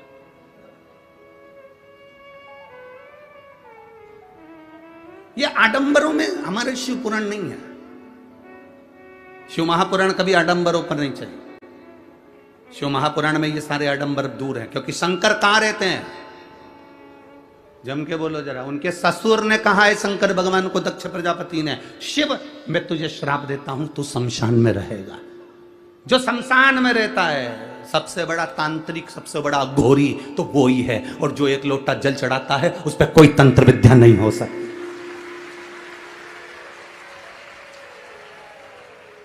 जो शिव जी को एक लोटा जल चढ़ाता है उस पर कभी तंत्र विद्या नहीं हो सकती, कोई मंत्र की विद्या नहीं हो सकती, उस पर कोई अघोर विद्या नहीं हो सकती, क्योंकि वो तो खुद उसके ससुर ने, भगवान देवादिदेव महादेव के ससुर ने कहा शंकर मैं तुझे श्राप देता हूं, तू शमशान में निवास करेगा। सबसे ज्यादा खुश तो शंकर भगवान ही हुए थे कि मेरे ससुर ने कितनी अच्छी जगह मुझे प्लाट दिलवाया, कोई कब्जा भी नहीं करेगा, शमशान में निवास।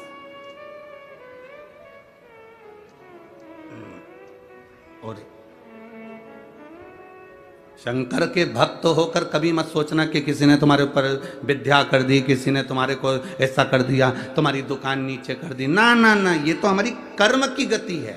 जैसे धूप आती है फिर छांव आती है, थोड़ी देर कथा अच्छी चलती है, थोड़ी देर बाद पानी आता है, फिर ठीक हो जाता है, धूप आ जाती है, फिर थोड़ी देर बाद छांव आ जाती है, फिर थोड़ी देर बाद फिर पानी आ जाता है।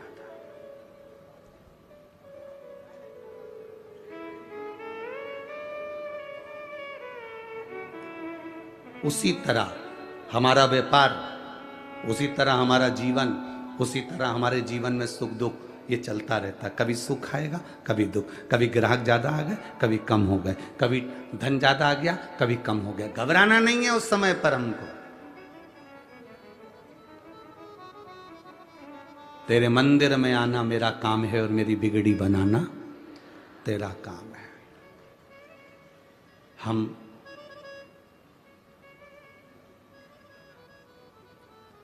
मोबाइल पर बैठकर दूसरे से पूछते रहते हैं, हेलो, हाय, कैसे हो। हम मोबाइल पर बैठकर पूछ रहे हैं।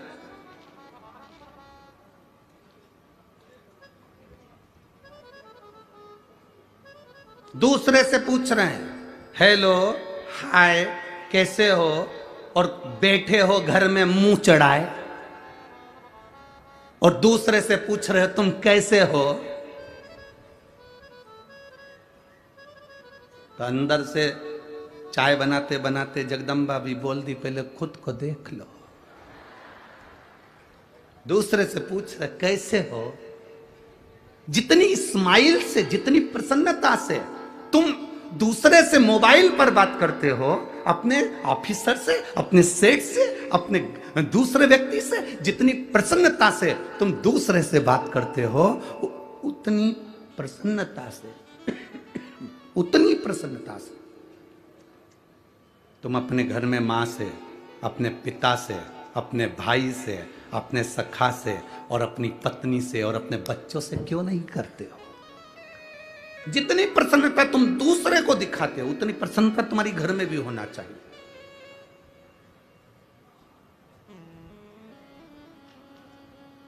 ये भ्रम है तुम्हारा कि ये नहीं कर सकते, रुद्राक्ष नहीं पहन सकते।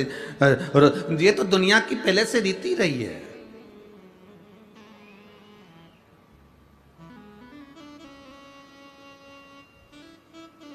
अरे गुरुजी, बेलपत्री खाने से कुछ हो जाता है क्या? बेलपत्री खाने से फल मिलता है? हम पेड़ से तोड़कर बेलपत्री खाएं तो उसका फल मिलेगा? हमने ये नहीं कहा कि पेड़ से तोड़कर बेलपत्री खाना, हमने कहा है शंकर भगवान पर चढ़ाकर फिर खाना। बोलो सही है कि गलत है? बोला कि नहीं बोला? तो उसमें क्या अंतर है कि पेड़ से तोड़ के खा लो चाहे भगवान पे चढ़ा के खा लो? हमने कहा बहुत अंतर है। तुम्हारे घर पर जाना और आटा सेकना, गेहूं का आटा सेक के उसका सीरा बना लेना या उसकी पंजेरी बना लेना। वो सीरा पंजेरी बनाकर सत्यनारायण भगवान के सामने रख देना और एक कटोरी पंजेरी अलग रख देना। जो तुमने भगवान के सामने भोग में रखी है उस पंजेरी को खाकर देखना। जो तुमने दूध, दही, शहद, शक्कर मिलाया, पंचामृत बनाया, उस पंचामृत को भगवान सत्यनारायण के सामने रख दो और पंचामृत अलग से बनाकर खाओ। अलग से बनाकर जो खाओगे उसमें स्वाद नहीं आएगा, जो भगवान के सामने पहुंच गया उसमें स्वाद बढ़ जाएगा। और भी जाने दो, तुम तो इसको भी जाने दो, कभी और प्रैक्टिकल करना। गणेश जी के भंडारे हों, देवी जी के भंडारे हों, इधर नवरात्रि में भंडारे वगैरह होते होंगे मंदिर वगैरह में, गणेश जी के भंडारे, देवी जी के भंडारे हों, या तुम्हारे यहां पर दिवाली के बाद में अन्नकूट हो, या दीपावली के बाद काले का प्रसाद हो, अन्नकूट हो तुम्हारे यहां दीपावली के बाद में। अब वो अन्नकूट के प्रसाद में नमक है कि नहीं पता नहीं, मिर्ची है कि नहीं पता नहीं, इतनी मोटी मोटी पूड़ी और आलू की सब्जी। भंडारे में जो भोजन बनता है वो भोजन, वो कद्दू की सब्जी, वो काशी फल की सब्जी तुम तुम्हारे घर में बनाकर खाना, वो मिक्स वेज सब्जी तुम्हारे घर में बनाकर खाना, उसमें स्वाद नहीं आएगा जो भगवान के भंडारे की सब्जी में स्वाद आएगा। स्वाद हट गया क्योंकि वो भगवान का प्रसाद बन गया। बेलपत्री पेड़ पे से तोड़कर खाओगे उसमें अंतर है, और भगवान को समर्पित कर कर खाओगे। एक पत्र आया है, देखिए।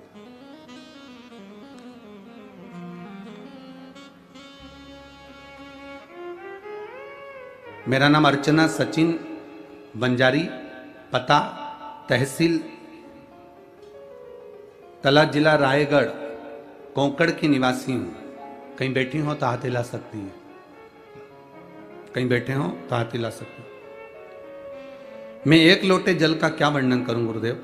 मेरे पति को 10 साल से किडनी में स्टोन थी, और एक स्टोन 15 mm की और दूसरी स्टोन 6 mm की थी। डॉक्टर ने कहा था इसका ऑपरेशन जरूरी है क्योंकि किडनी बेकार होती चली जा रही है। करूं क्या? कहीं बैठी हो तो हाथ हिला सकती हैं, जहां कहीं बैठी हो हाथ हिला सकती हैं। अब करें क्या? डॉक्टर ने ऑपरेशन की तारीख निकाल दी गुरुदेव। हमने डॉक्टर से कहा कि हम थोड़ा रुक जाओ, फिर हम ऑपरेशन करा लेंगे। अब डॉक्टर ने ऑपरेशन की तारीख निकाली, हम वापिस आ गए, और वापिस आकर पुणे में हमारी बहन यहाँ रहती है, सांगवी में, यहाँ पर हमारी बहन का निवास है। उसने कहा कि 1 लोटा जल चढ़ाया कर जीजी, 1 लोटा जल चढ़ाकर वो पानी तेरे पति को पिलाया कर। शिव जी के मंदिर पर अगर चढ़ी हुई बेलपत्र मिल जाए तो उसको ले आया कर और तेरे पति को खिलाया कर। ऑपरेशन के पहले एक बार प्रयोग तो कर। वो सीहोर वाला महाराज कथा में कहता है, सारी समस्या का हल 1 लोटा जल है और बेलपत्री सारी औषधि है, तो तू वो शिव जी पे चढ़ी हुई औषधि खिला। अरे बहन, उसके किडनी के पास में एक 6 mm की, एक 15 mm की पत्थरी है, स्टोन है। डॉक्टर बोल रहा है उससे किडनी बेकार होती चली जा रही है, ऑपरेशन जल्दी कराना। उसने कहा तू थोड़े दिन कर तो सही।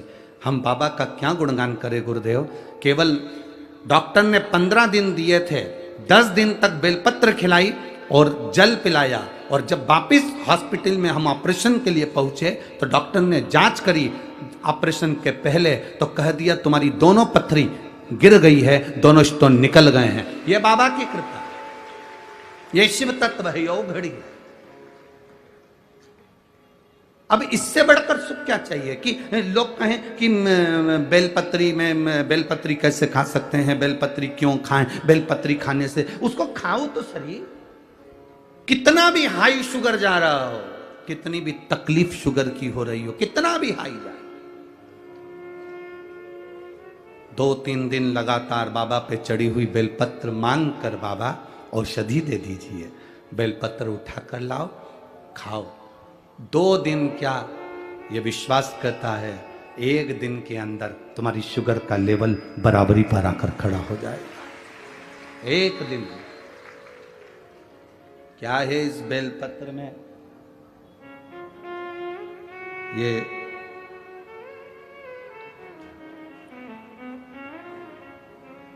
इस बेलपत्र में ऐसा क्या होता है कि जो इतनी औषधि का कार्य कर जाता है? कभी हृदय से, दिल से इस बेलपत्र को कभी भाव से, कई लोग खाते हैं तो उनके मुंह में झार झार हो जाता है, किसी को छाले भी आ जाते हैं। नहीं खा सकते तो उसको चूरा कर कर, गोली बनाकर या चूर्ण कर कर बाद में पानी से पाओ, पर पाओ।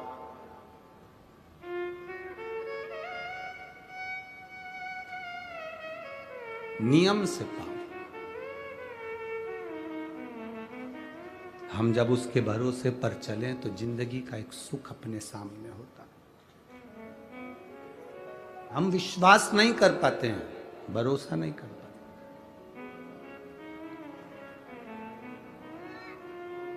वो अग्रवाल परिवार की बहन से पूछना, उसके पत्र में लिखा है कि डॉक्टर जब भी बोले तो केवल सोनोग्राफी में 1 बच्चे का बोला, पर एक भी बार डॉक्टर ने नहीं कहा कि तुम्हारे 3 बच्चे हैं या 2 बच्चे हैं।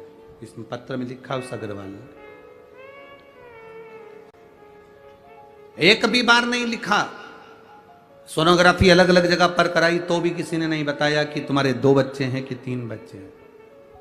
बच्चे को जन्म देने के लिए गए तब भी एक ही बच्चे का रिपोर्ट, और जन्म हुआ तो 3 बच्चे गर्भ से जन्म लिए। ये शिव तत्व नहीं तो क्या?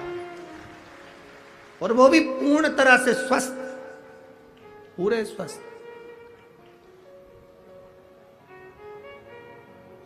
उसमें लिखा उन्होंने केवल एक रुद्राक्ष का जल, बहुत प्रबल, एक रुद्राक्ष।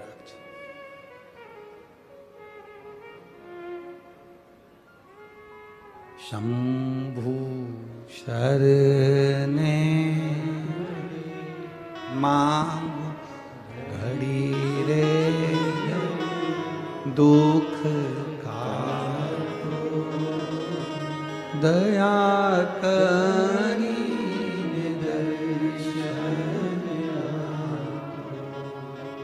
एक भरोसा हमारे भीतर जागृत हो। कल कथा में अपन सुन रहे थे वरद विनायक की कथा, चौथे नंबर के विनायक की कथा। उसमें एक राजा के संतान का सुख नहीं हुआ तो वो गुरु विश्वामित्र के पास जाकर निवेदन करता, मुझे संतान नहीं।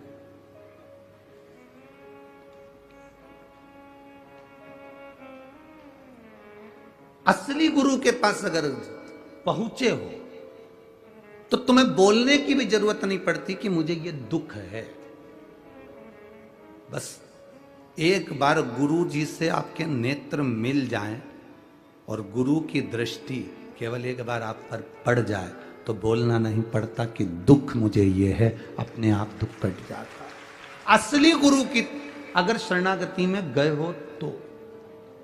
अब नकली तो बहुत पड़े हैं, बहुत। असली गुरु की शरणागति में गए।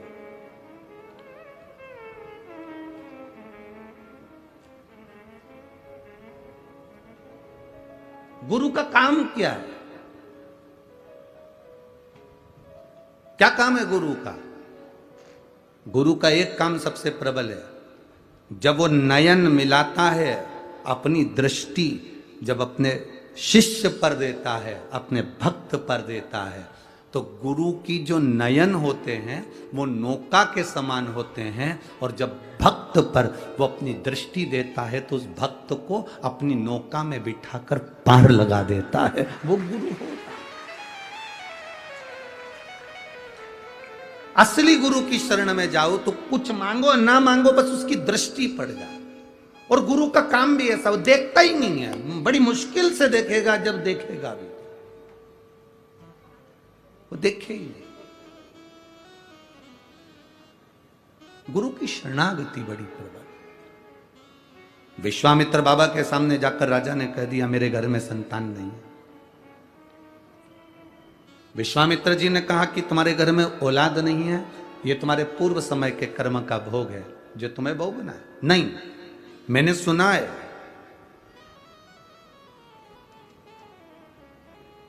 अगर कोई सतगुरु कुछ कृपा कर दे तो होता ही है। देवता का काम है तुम्हारे भाग्य को लिखना, शिवजी का काम है तुम्हारे भाग्य को बदल देना, पर शंकर के पास भेजने का काम है किसी सतगुरु का जो तुम्हें उसके दरवाजे तक भेजे। तुम्हारी पड़ोसन अगर तुमसे कह रही है कि एक बार पशुपति व्रत कर लो ये काम हो जाएगा, एक बार तुम भगवान का भजन कर लो हो सकता है, तुम एक बार मंदिर जाना चालू करो शंकर जी के, तुम्हारी पड़ोसन अगर शिव जी के पास भेज रही है तो समझ लो कोई गुरु ही है जो तुम्हें शंकर के पास भेज रहा है। विधाता का काम है तुम्हारा भाग्य लिखना, शंकर जी का काम है तुम्हारा भाग्य बदलना, पर शंकर जी तक पहुंचाने का काम कोई सदगुरु ही कर सकता है। तुम्हारी पड़ोसन कह दे कि चले जाओ तो समझ लेना कि कोई शिव तत्व की प्राप्ति हुई है। एक पत्र आया है, देखिए उसमें लिखा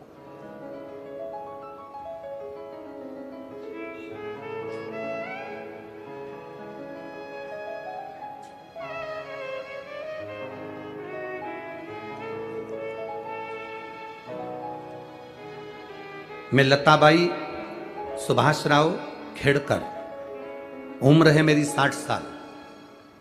कहीं बैठी हो तो हाथ हिला सकती है।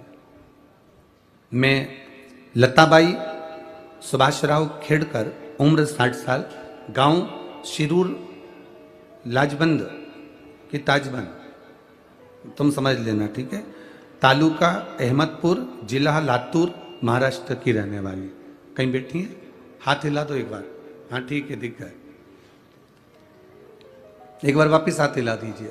श्री शिवाय नमस्तुभ्यम। ठीक है ठीक है। मेरे पति पीडब्ल्यूडी में सरकारी कर्मचारी थे, उनका निधन हो गया। 10 अक्टूबर 2006 को मेरे पति चले गए। कौन से सन में गए? 2006 में। गुरुजी बड़ी कठिनाइयों की जिंदगी चालू हो गई। मेरा बड़ा बेटा, मेरे पति जो गए उनके निधन के बाद उनकी नौकरी के लिए अप्लाई करता रहा पर उसको नौकरी नहीं मिली। अब 2006 में गया 2023 चल रहा है, जरा विचार करिए। सालों निकल गए गुरुदेव, पर नौकरी नहीं मिली। चक्कर काट काट कर थक गया, पर उसकी किस्मत में नौकरी नहीं आई गुरुदेव। बड़े परेशान हो गए। तब हमारे गांव की एक महिला ने हमसे कह दिया कि तुम एक काम करो ना, इतने साल से 2006 से तुम अप्लाई कर रहे हो, नहीं मिल रही, तो अब शंकर जी के दरवाजे पर क्यों नहीं जाते? ऑफिसरों के चक्कर काट लिए, सारे ऑफिस वालों से मिल आए, सारे अधिकारियों से मिल आए, मंत्री संतरी से मिल आए, अब एक बार महादेव से तो मिलो। पड़ोसन का कहना माना और उस महिला ने हमसे कहा कि तू पशुपति व्रत कर। मैंने पशुपति व्रत करा। मेरे बेटे ने शिव जी के मंदिर में जल चढ़ाना प्रारंभ करा। 17 साल से जो काम नहीं हुआ, 7 दिन के अंदर मेरे बेटे को कलेक्ट्रेट में नौकरी मिल गई। ये शिव तत्व है। 2006 से जो नौकरी ना मिली, उसने लिखा 17 साल से जो प्रतीक्षा कर रही थी, वो प्रतीक्षा निकली। 7 दिन के अंदर मेरा बेटा एनसीसी डिपार्टमेंट में नांदेड़ के अंदर पदस्थ हो गया। 7 दिन के अंदर बाबा ने मेरे बेटे को नौकरी दे दी। 2006 से मंत्रियों से मिली, संतरियों से मिली, सारे अधिकारियों से मिली, चरण धो लिए, प्रणाम कर लिया। 2006 से किस किस के हाथ नहीं जोड़े होंगे वो बताओ तुम। बोलो रही मेरी जीजियों पुणे वाली, और मेरे भाई भी बैठे हैं। 2006 से किस किस के हाथ नहीं जोड़े होंगे उस मां ने?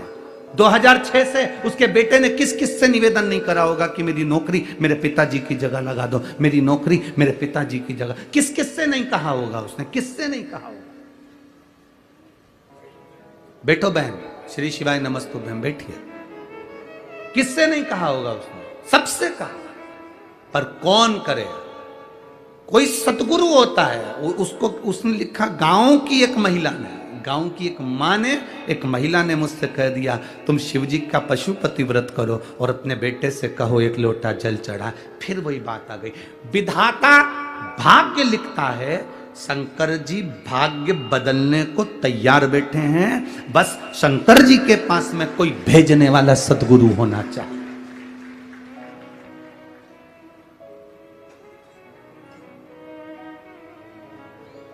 आज लोग हमसे कहते हैं गुरुजी तुमने कई लोगों की, बहुत लोगों की दुकानदारी बंद कर दी।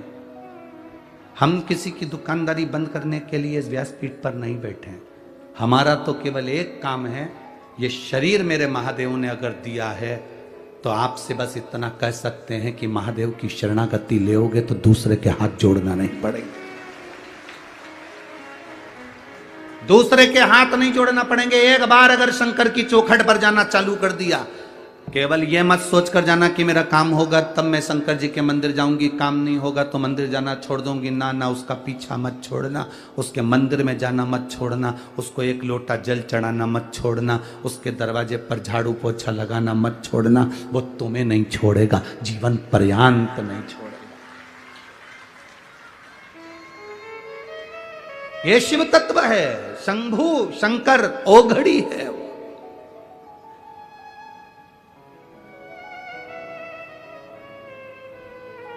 आप में से कितनी माताएं बैठी हैं, तुम्हारे यहां कोई काम करने वाला मां आती हो और वो रो रो कर पोछा लगा रही हो तो तुम्हारे दिल नहीं पसीजता होगा?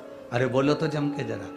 कोई रो रो के बर्तन मांज रहा हो, तुम्हारा दिल नहीं पसीजेगा? कोई रो रो के कपड़ा धो रहा हो, तुम्हारे घर के बच्चों को संभाल रही है, रो रो के खूब दुखी है, खूब दुखी, तो घर की जो सेठानी होती है वो पूछ लेती है, आई इधर आओ जरा, आई इधर आओ, क्यों रो रही हो, क्या हो गया?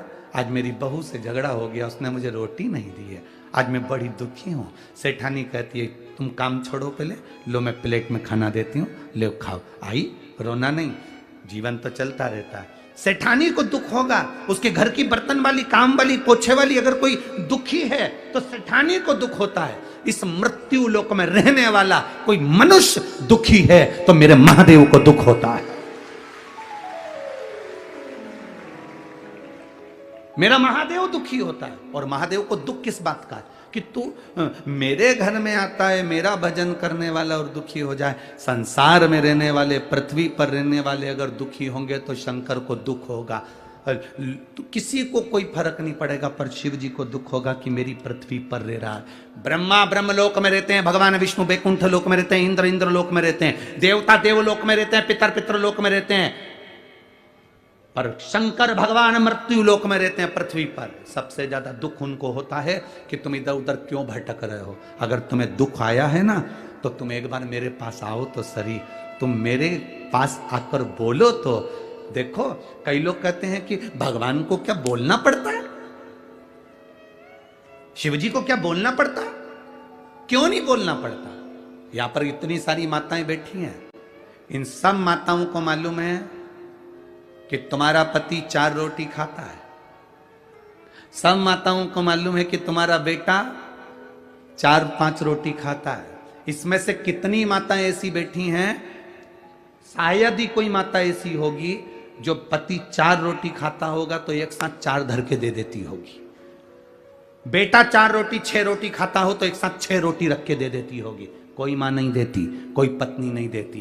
पत्नी 2 रोटी रखेगी या 1 रोटी रखेगी, फिर पति आवाज लगाएगा, सुनो सब्जी अच्छी बनी है, 1 रोटी और लाओ, दाल अच्छी बनी है, मां 1 रोटी और लाओ। पति आवाज लगा रहा है कि 1 रोटी और ला, तो पत्नी प्रसन्न हो रही है, इन्होंने मुझसे रोटी मांग कर खाई। मां प्रसन्न हो रही है, मेरे बेटे ने आवाज लगाई कि मां मुझे रोटी ला कर दे, आज सब्जी अच्छी बनी, आज बेसन अच्छा बना, आज आमटी अच्छी बनी, आज सामान अच्छा बना, आज ठेसा अच्छा, मां 1 रोटी और ला कर दे। बेटा मां को बार बार बुला रहा है। मां को मालूम है 6 रोटी चाहिए तो मां 6 रोटी दे सकती थी, पर मां ने जान कर नहीं दी कि मुझे आवाज लगाएगा। भगवान तुम्हें सब कुछ दे सकता था, पर भगवान चाहता है कि तेरे बाप को आवाज तो लगा। सब कुछ देने की सामर्थ्यता परमात्मा में है, सब कुछ प्रदान करने की सामर्थ्यता भोलेनाथ में है, सब कुछ लुटाने की सामर्थ्यता मेरे शंकर में है, सब कुछ दे सकता है।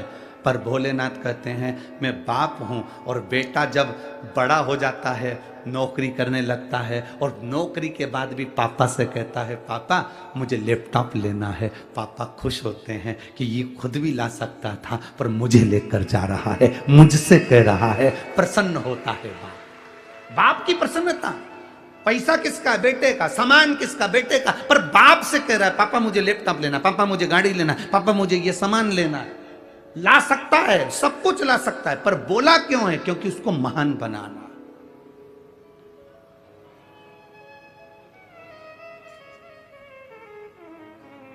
परखता है वो। और हमारे से लोग कहते हैं, कई लोग कहते हैं, दुनिया के ऐसे कई लोग हैं जो सनातन धर्म के विरोधी हैं, तो वो कहते हैं तुम्हारे भगवान से मांगना पड़ता है। हाँ, मां से रोटी मांग कर खाओगे तो मां खुश होती है।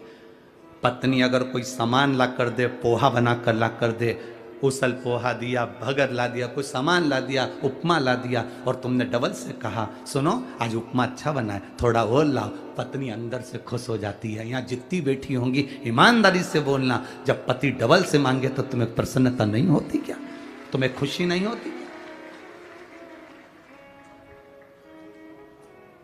आज इनको उपमा अच्छा लगा, आज भोजन अच्छा लगा, आज मेरे बेटे को सब्जी अच्छी लगी, प्रसन्नता है। तुमने डबल से मांगा,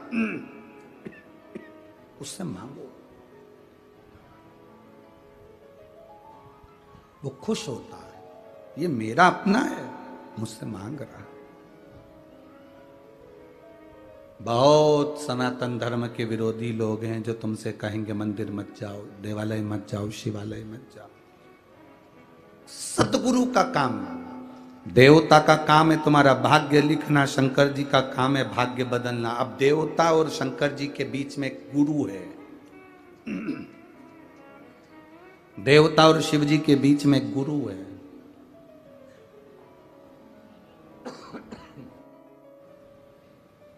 और देवता और शिव जी के बीच में जो गुरु है, बस वो गुरु का कहना अगर तुमने मान लिया। और शंकर जी की ये पत्र में लिखा कि वो, इसमें लिखा कि गांव की महिला कर रही है कि शिव जी के मंदिर जा।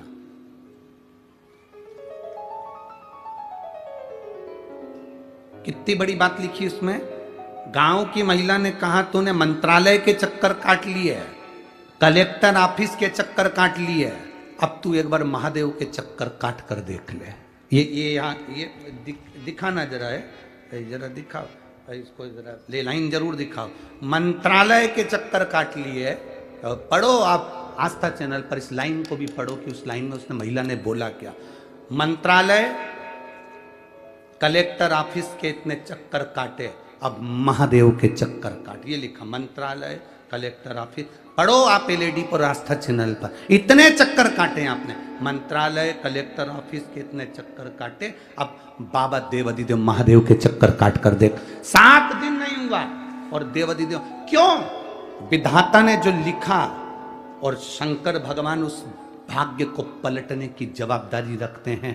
उसके बीच में जो है वो गुरु है, और गुरु आपको कभी ये नहीं कहेगा कि तुम मेरे करीब में आओ, मेरे पास आओ। असली गुरु अगर होगा तो तुमसे दूरी बनाएगा और तुम्हें शंकर तक पहुंचा देगा। वो असली गुरु मिल जाए। असली गुरु कभी तुम्हें अपने करीब नहीं आने देगा, कभी भी। उसके भजन में विघ्न होता है, उसके भजन में विघ्न होता है। हमसे लोग कहते हैं गुरुजी, बहुत सारे महाराज ऑनलाइन आते हैं, बहुत सारे महाराज ऑनलाइन आके अपने अपने प्रवचन देते हैं, बहुत सारे महाराज जब देखो जब मोबाइल पर ऑनलाइन आकर कुछ ना कुछ बोलते हैं, तुम भी तो आया करो। हमने कहा बहुत सारे महाराज आते हैं तो हमको आने की क्या जरूरत है, हम तो उनके चरणों के दास हैं, उनके चरण की रज मिल जाए, इससे बड़ा और क्या चाहिए। गुरु असली तुमसे दूरी बनाएगा, असली गुरु तुमसे दूरी बनाएगा। ये यहाँ पर इतना बड़ा ये जगताप परिवार बैठा है, विजय भाऊ बैठे हैं, उनके भाई शंकर भाऊ बैठे हैं, और यहाँ पर अश्वनी ताई बैठी हैं, उनके बच्चे बैठे हैं, उनका परिवार बैठा है, उनकी बहनें बैठी हैं। इन सब से पूछना, क्या गुरुजी इनसे रोज मिलते हैं? क्या गुरुजी इनसे 2-3 घंटा रोज मिलते हैं? क्या गुरुजी इनके घर गए हैं? गुरुजी जिस दिन से कथा में आते हैं उस दिन अपने कमरे में चले जाते हैं और कक्ष से भोजन प्रसाद की 2 रोटी और दाल आ जाती है, वो पा लिया, भजन कर लिया, कीर्तन कर लिया, अपने लाला का स्नान पूजन, और हमारे पास में जो शिवलिंग है उसकी आराधना कर ली, और बाकी के पूरे समय पर भगवान शंकर की भक्ति, श्री शिवाय नमस्तुभ्यम का जाप जितना कर सकते हैं जनमानस के कल्याण के लिए और अपने कल्याण के लिए कर लो। बस इससे बढ़कर कोई सुख नहीं जीवन। तुमसे मिल भी लेंगे तो तुम दोगे क्या? क्या दोगे? ज्यादा से ज्यादा 500 का नोट चढ़ा के जाओगे, ज्यादा से ज्यादा 10-20 हजार चढ़ा जाओगे, 25-50 हजार चढ़ा जाओगे, 1,00,000-2 लाख चढ़ा जाओगे। तुम्हार से मिलेंगे तो तुम 1,50,000 दोगे, और उससे एक बार मिलन हो गया तो जिंदगी से सवार देगा पूरा जीवन। क्या ले तुमसे? और लोगों को बुरा लगता है, हमसे मिलते नहीं हैं, हमसे मिलते नहीं हैं। लोग फोन पर हमारे सीओर में ऑफिस में मैसेज कर देते हैं, हमसे गुरुजी मिलते नहीं हैं, पूना में आए हैं, हम भी पूना में रहते हैं, हम तो मालेगांव रहते हैं, हम यहाँ रहते हैं, हमसे तो मिलते ही नहीं है। हमारा उनसे निवेदन है, तुमसे मिलने के लिए आशीष ही काफी है, हम कहाँ मिले तुमसे। भजन जितना कर सकते हैं उतना। यहां आने से पहले हाँ, शुरू के 4 दिन तो हम कुछ भी हो नहीं मिलते, पर 5वां दिन थोड़ा परिवार वालों से कर देते हैं, 15-20 मिनट आइए, प्रणाम करो, नमन करो, भजन करो, चले जाओ। इसमें भक्ति किसको कहे? ना मिले। विधाता ने जो भाग्य में लिखा और शंकर भगवान भाग्य बदलेंगे, उसके बीच में गुरु है। वो गुरु केवल सियोर वाला महाराज जी नहीं है, वो गुरु तुम्हारे पास में रहने वाली कोई पड़ोसन भी अगर तुम्हें शंकर के मंदिर भेज रही है तो वो गुरु से कम नहीं है। तुम्हारी पत्नी अगर शिव जी के मंदिर भेज रही है तो वो गुरु से कम नहीं है। तुम्हारा पति अगर तुम्हें शिव के मंदिर तक भेज रहा है तो वो गुरु से कम नहीं है। तुम्हारे बच्चे अगर शंकर के मंदिर भेज रहे हैं तो वो गुरु से कम नहीं है। और तुम्हारे बच्चे अगर तुम्हें शिव महापुराण तक छोड़ के भी जा रहे हैं तो तुम्हारे बच्चे शंकर से कम नहीं और गुरु से कम नहीं। शिव तक जो पहुंचा रहा है वो असली गुरु है, जो अपने करीब में ला रहा है। हमारे पास में आओ, हमारे पास बैठो, हम तुमको ज्ञान देंगे, हम तुमको ऐसा बना देंगे, हम तुमको बेल दे देंगे, हम तुमको भभूति दे देंगे, हम तुमको ये दे देंगे। जो अपने करीब में ला रहा है वो असली कभी नहीं हो सकता। मेरे शंकर भगवान कभी अपने पास में नहीं आने दिए किसी को भी। मेरे शिव जी ने कभी, तुम देखो सारे देवता जाते हैं भगवान विष्णु के पास में, सारे देवता जाते हैं भगवान इंद्र के पास में, सारे देवता जाते हैं ब्रह्मा जी के पास में, शंकर भगवान कैलाश पे आराम से बैठे हैं आंख बंद करके। तो पार्वती जी कई बार पूछ लेती थी कभी कभी तो आंख खोल लिया करो, कितने सारे लोग आते हैं इनको देखा करो, कभी कभी तो आंख खोला करो। भगवान शंकर ने कहा तू चिंता मत कर, जो मेरे लिए आता है उसको तो मैं देख लेता हूं, जो खुद के लिए आता है उसको देखता ही नहीं। क्या देखूं मैं उसको। संत तुकाराम, संत ज्ञानेश्वर, मुक्ताबाई, ये जितने भी हुए, जितने रामकृष्ण परमहंस जी हो, मीराबाई हो, चाहे कोई हो, उन्होंने अपने से सबको दूर रखा, केवल भगवान को करीब रखा है। केवल मेरा आप सबसे निवेदन है, आप भगवान से दूरी मत बनाओ, उसके पास में आओ। पास में से मतलब ये नहीं है कि तुम 2-4 घंटे भगवान को मत छोड़ो। पास का मतलब ये नहीं होता कि भगवान को मंदिर में जाके बैठ जाओ तो छोड़ूंगी नहीं, चाहे कुछ भी वजह से। और वाला महाराज बोला है पास में रहो, ऐसा नहीं है। पास का मतलब क्या होता है?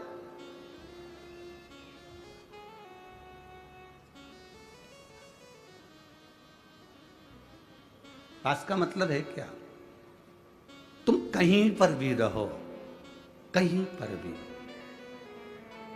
पत्नी ऑफिस में काम कर रही है, करते करते काम उसको अपने पति की याद आ जाए। पति कहीं पर भी काम कर रहा है, काम करते करते पूरे दिन भर में उसको पत्नी की याद आ जाए। माँ कार्य कर रही है, अपने बेटे की याद आ जाए। बेटा कार्य कर रहा है, अपने माता पिता की याद आ जाए।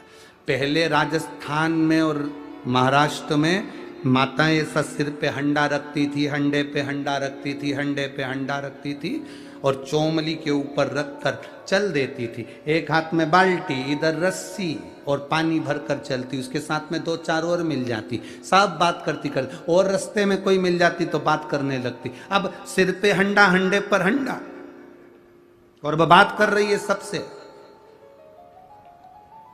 हंडा गिरता है? अरे बोलो तो जम के, नहीं गिरता। क्यों? वो बात जरूर कर रही है पर उसका ध्यान हंडे पर ही है।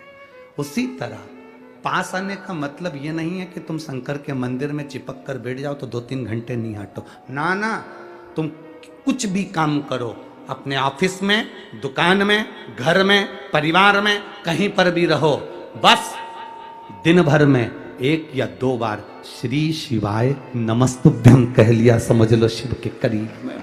ओम नमः शिवाय कह लिया, शिव के करीब में हो। नमः शिवाय कह लिया, शिव के करीब में हो।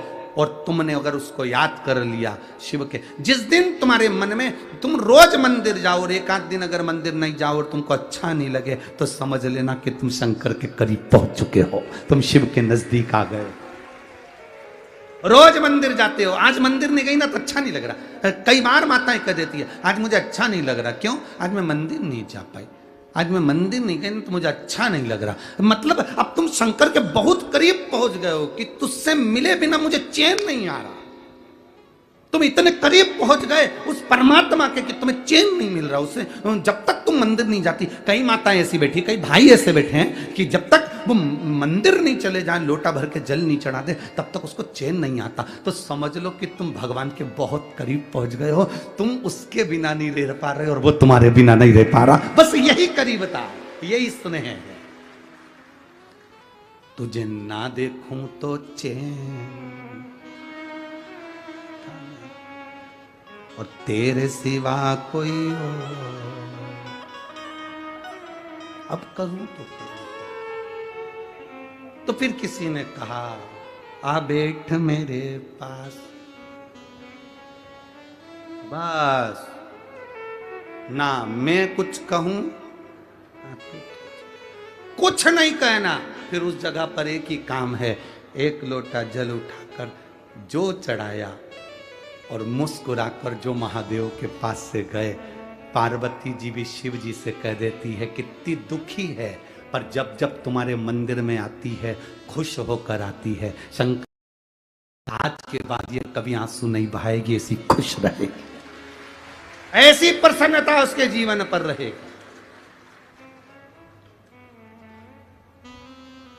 ये प्रसन्नता। तेरे भरोसे मेरी गाड़ी, तू जाने तेरा काम जाने। अरे तेरे भरोसे मेरी गाड़ी, तू जाने तेरा काम जाने। तेरे भरोसे मेरी गाड़ी, तू जाने तेरा काम जाने। ओ तेरे भरोसे मेरी गाड़ी, तू जाने तेरा काम जाने। तू जाने तेरा काम जाने, तू जाने तेरा काम जाने। तू जाने तेरा काम जाने, तू जाने तेरा काम जाने। तू जाने तेरा काम जाने, तू जाने तेरा काम जाने। तू जाने तेरा काम जाने, तू जाने तेरा काम जाने। अरे तेरे भरोसे मेरी गाड़ी, तू जाने तेरा काम जाने। ओ तेरे भरोसे मेरी गाड़ी, तू जाने तेरा काम जाने।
जीत तुम्हें पर हार तुम्हें पर, जीत तुम्हें पर हार तुम्हें पर।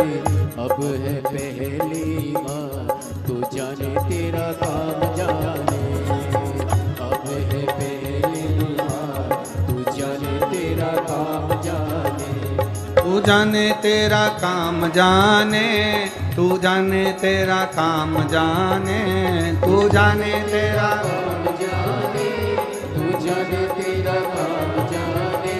तू जाने तेरा काम जाने, तू जाने तेरा काम जाने। तू जाने तेरा काम जाने, तू जाने तेरा काम जाने।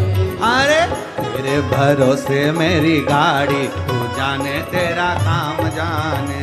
हो तेरे भरोसे मेरी गाड़ी, तू जाने तेरा काम जाने।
तेरी शरण में आया, जब से बाबा तेरी शरण में आया, एक अनोखा आनंद पाया, एक अनोखा आनंद पाया।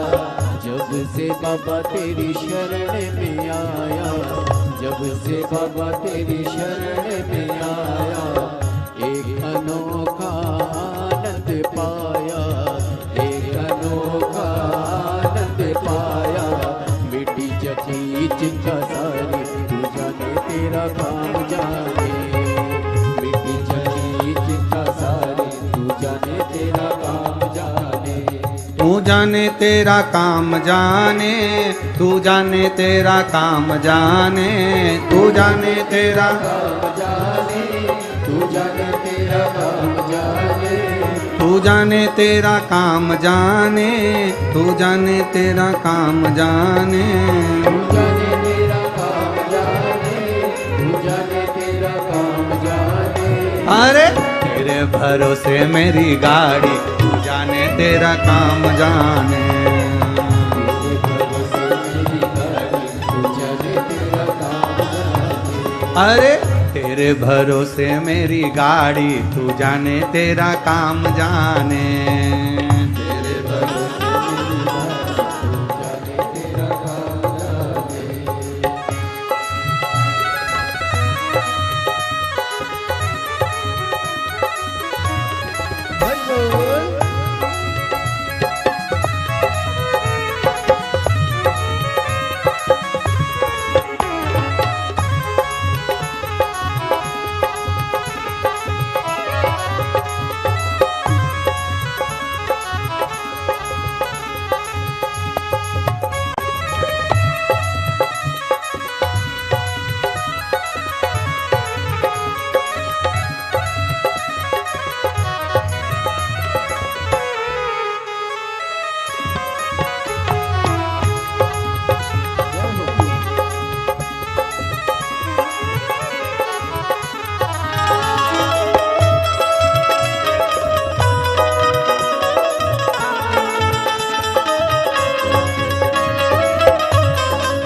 शंभो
तेरे भरोसे मेरी गाड़ी, तू जाने तेरा काम जाने।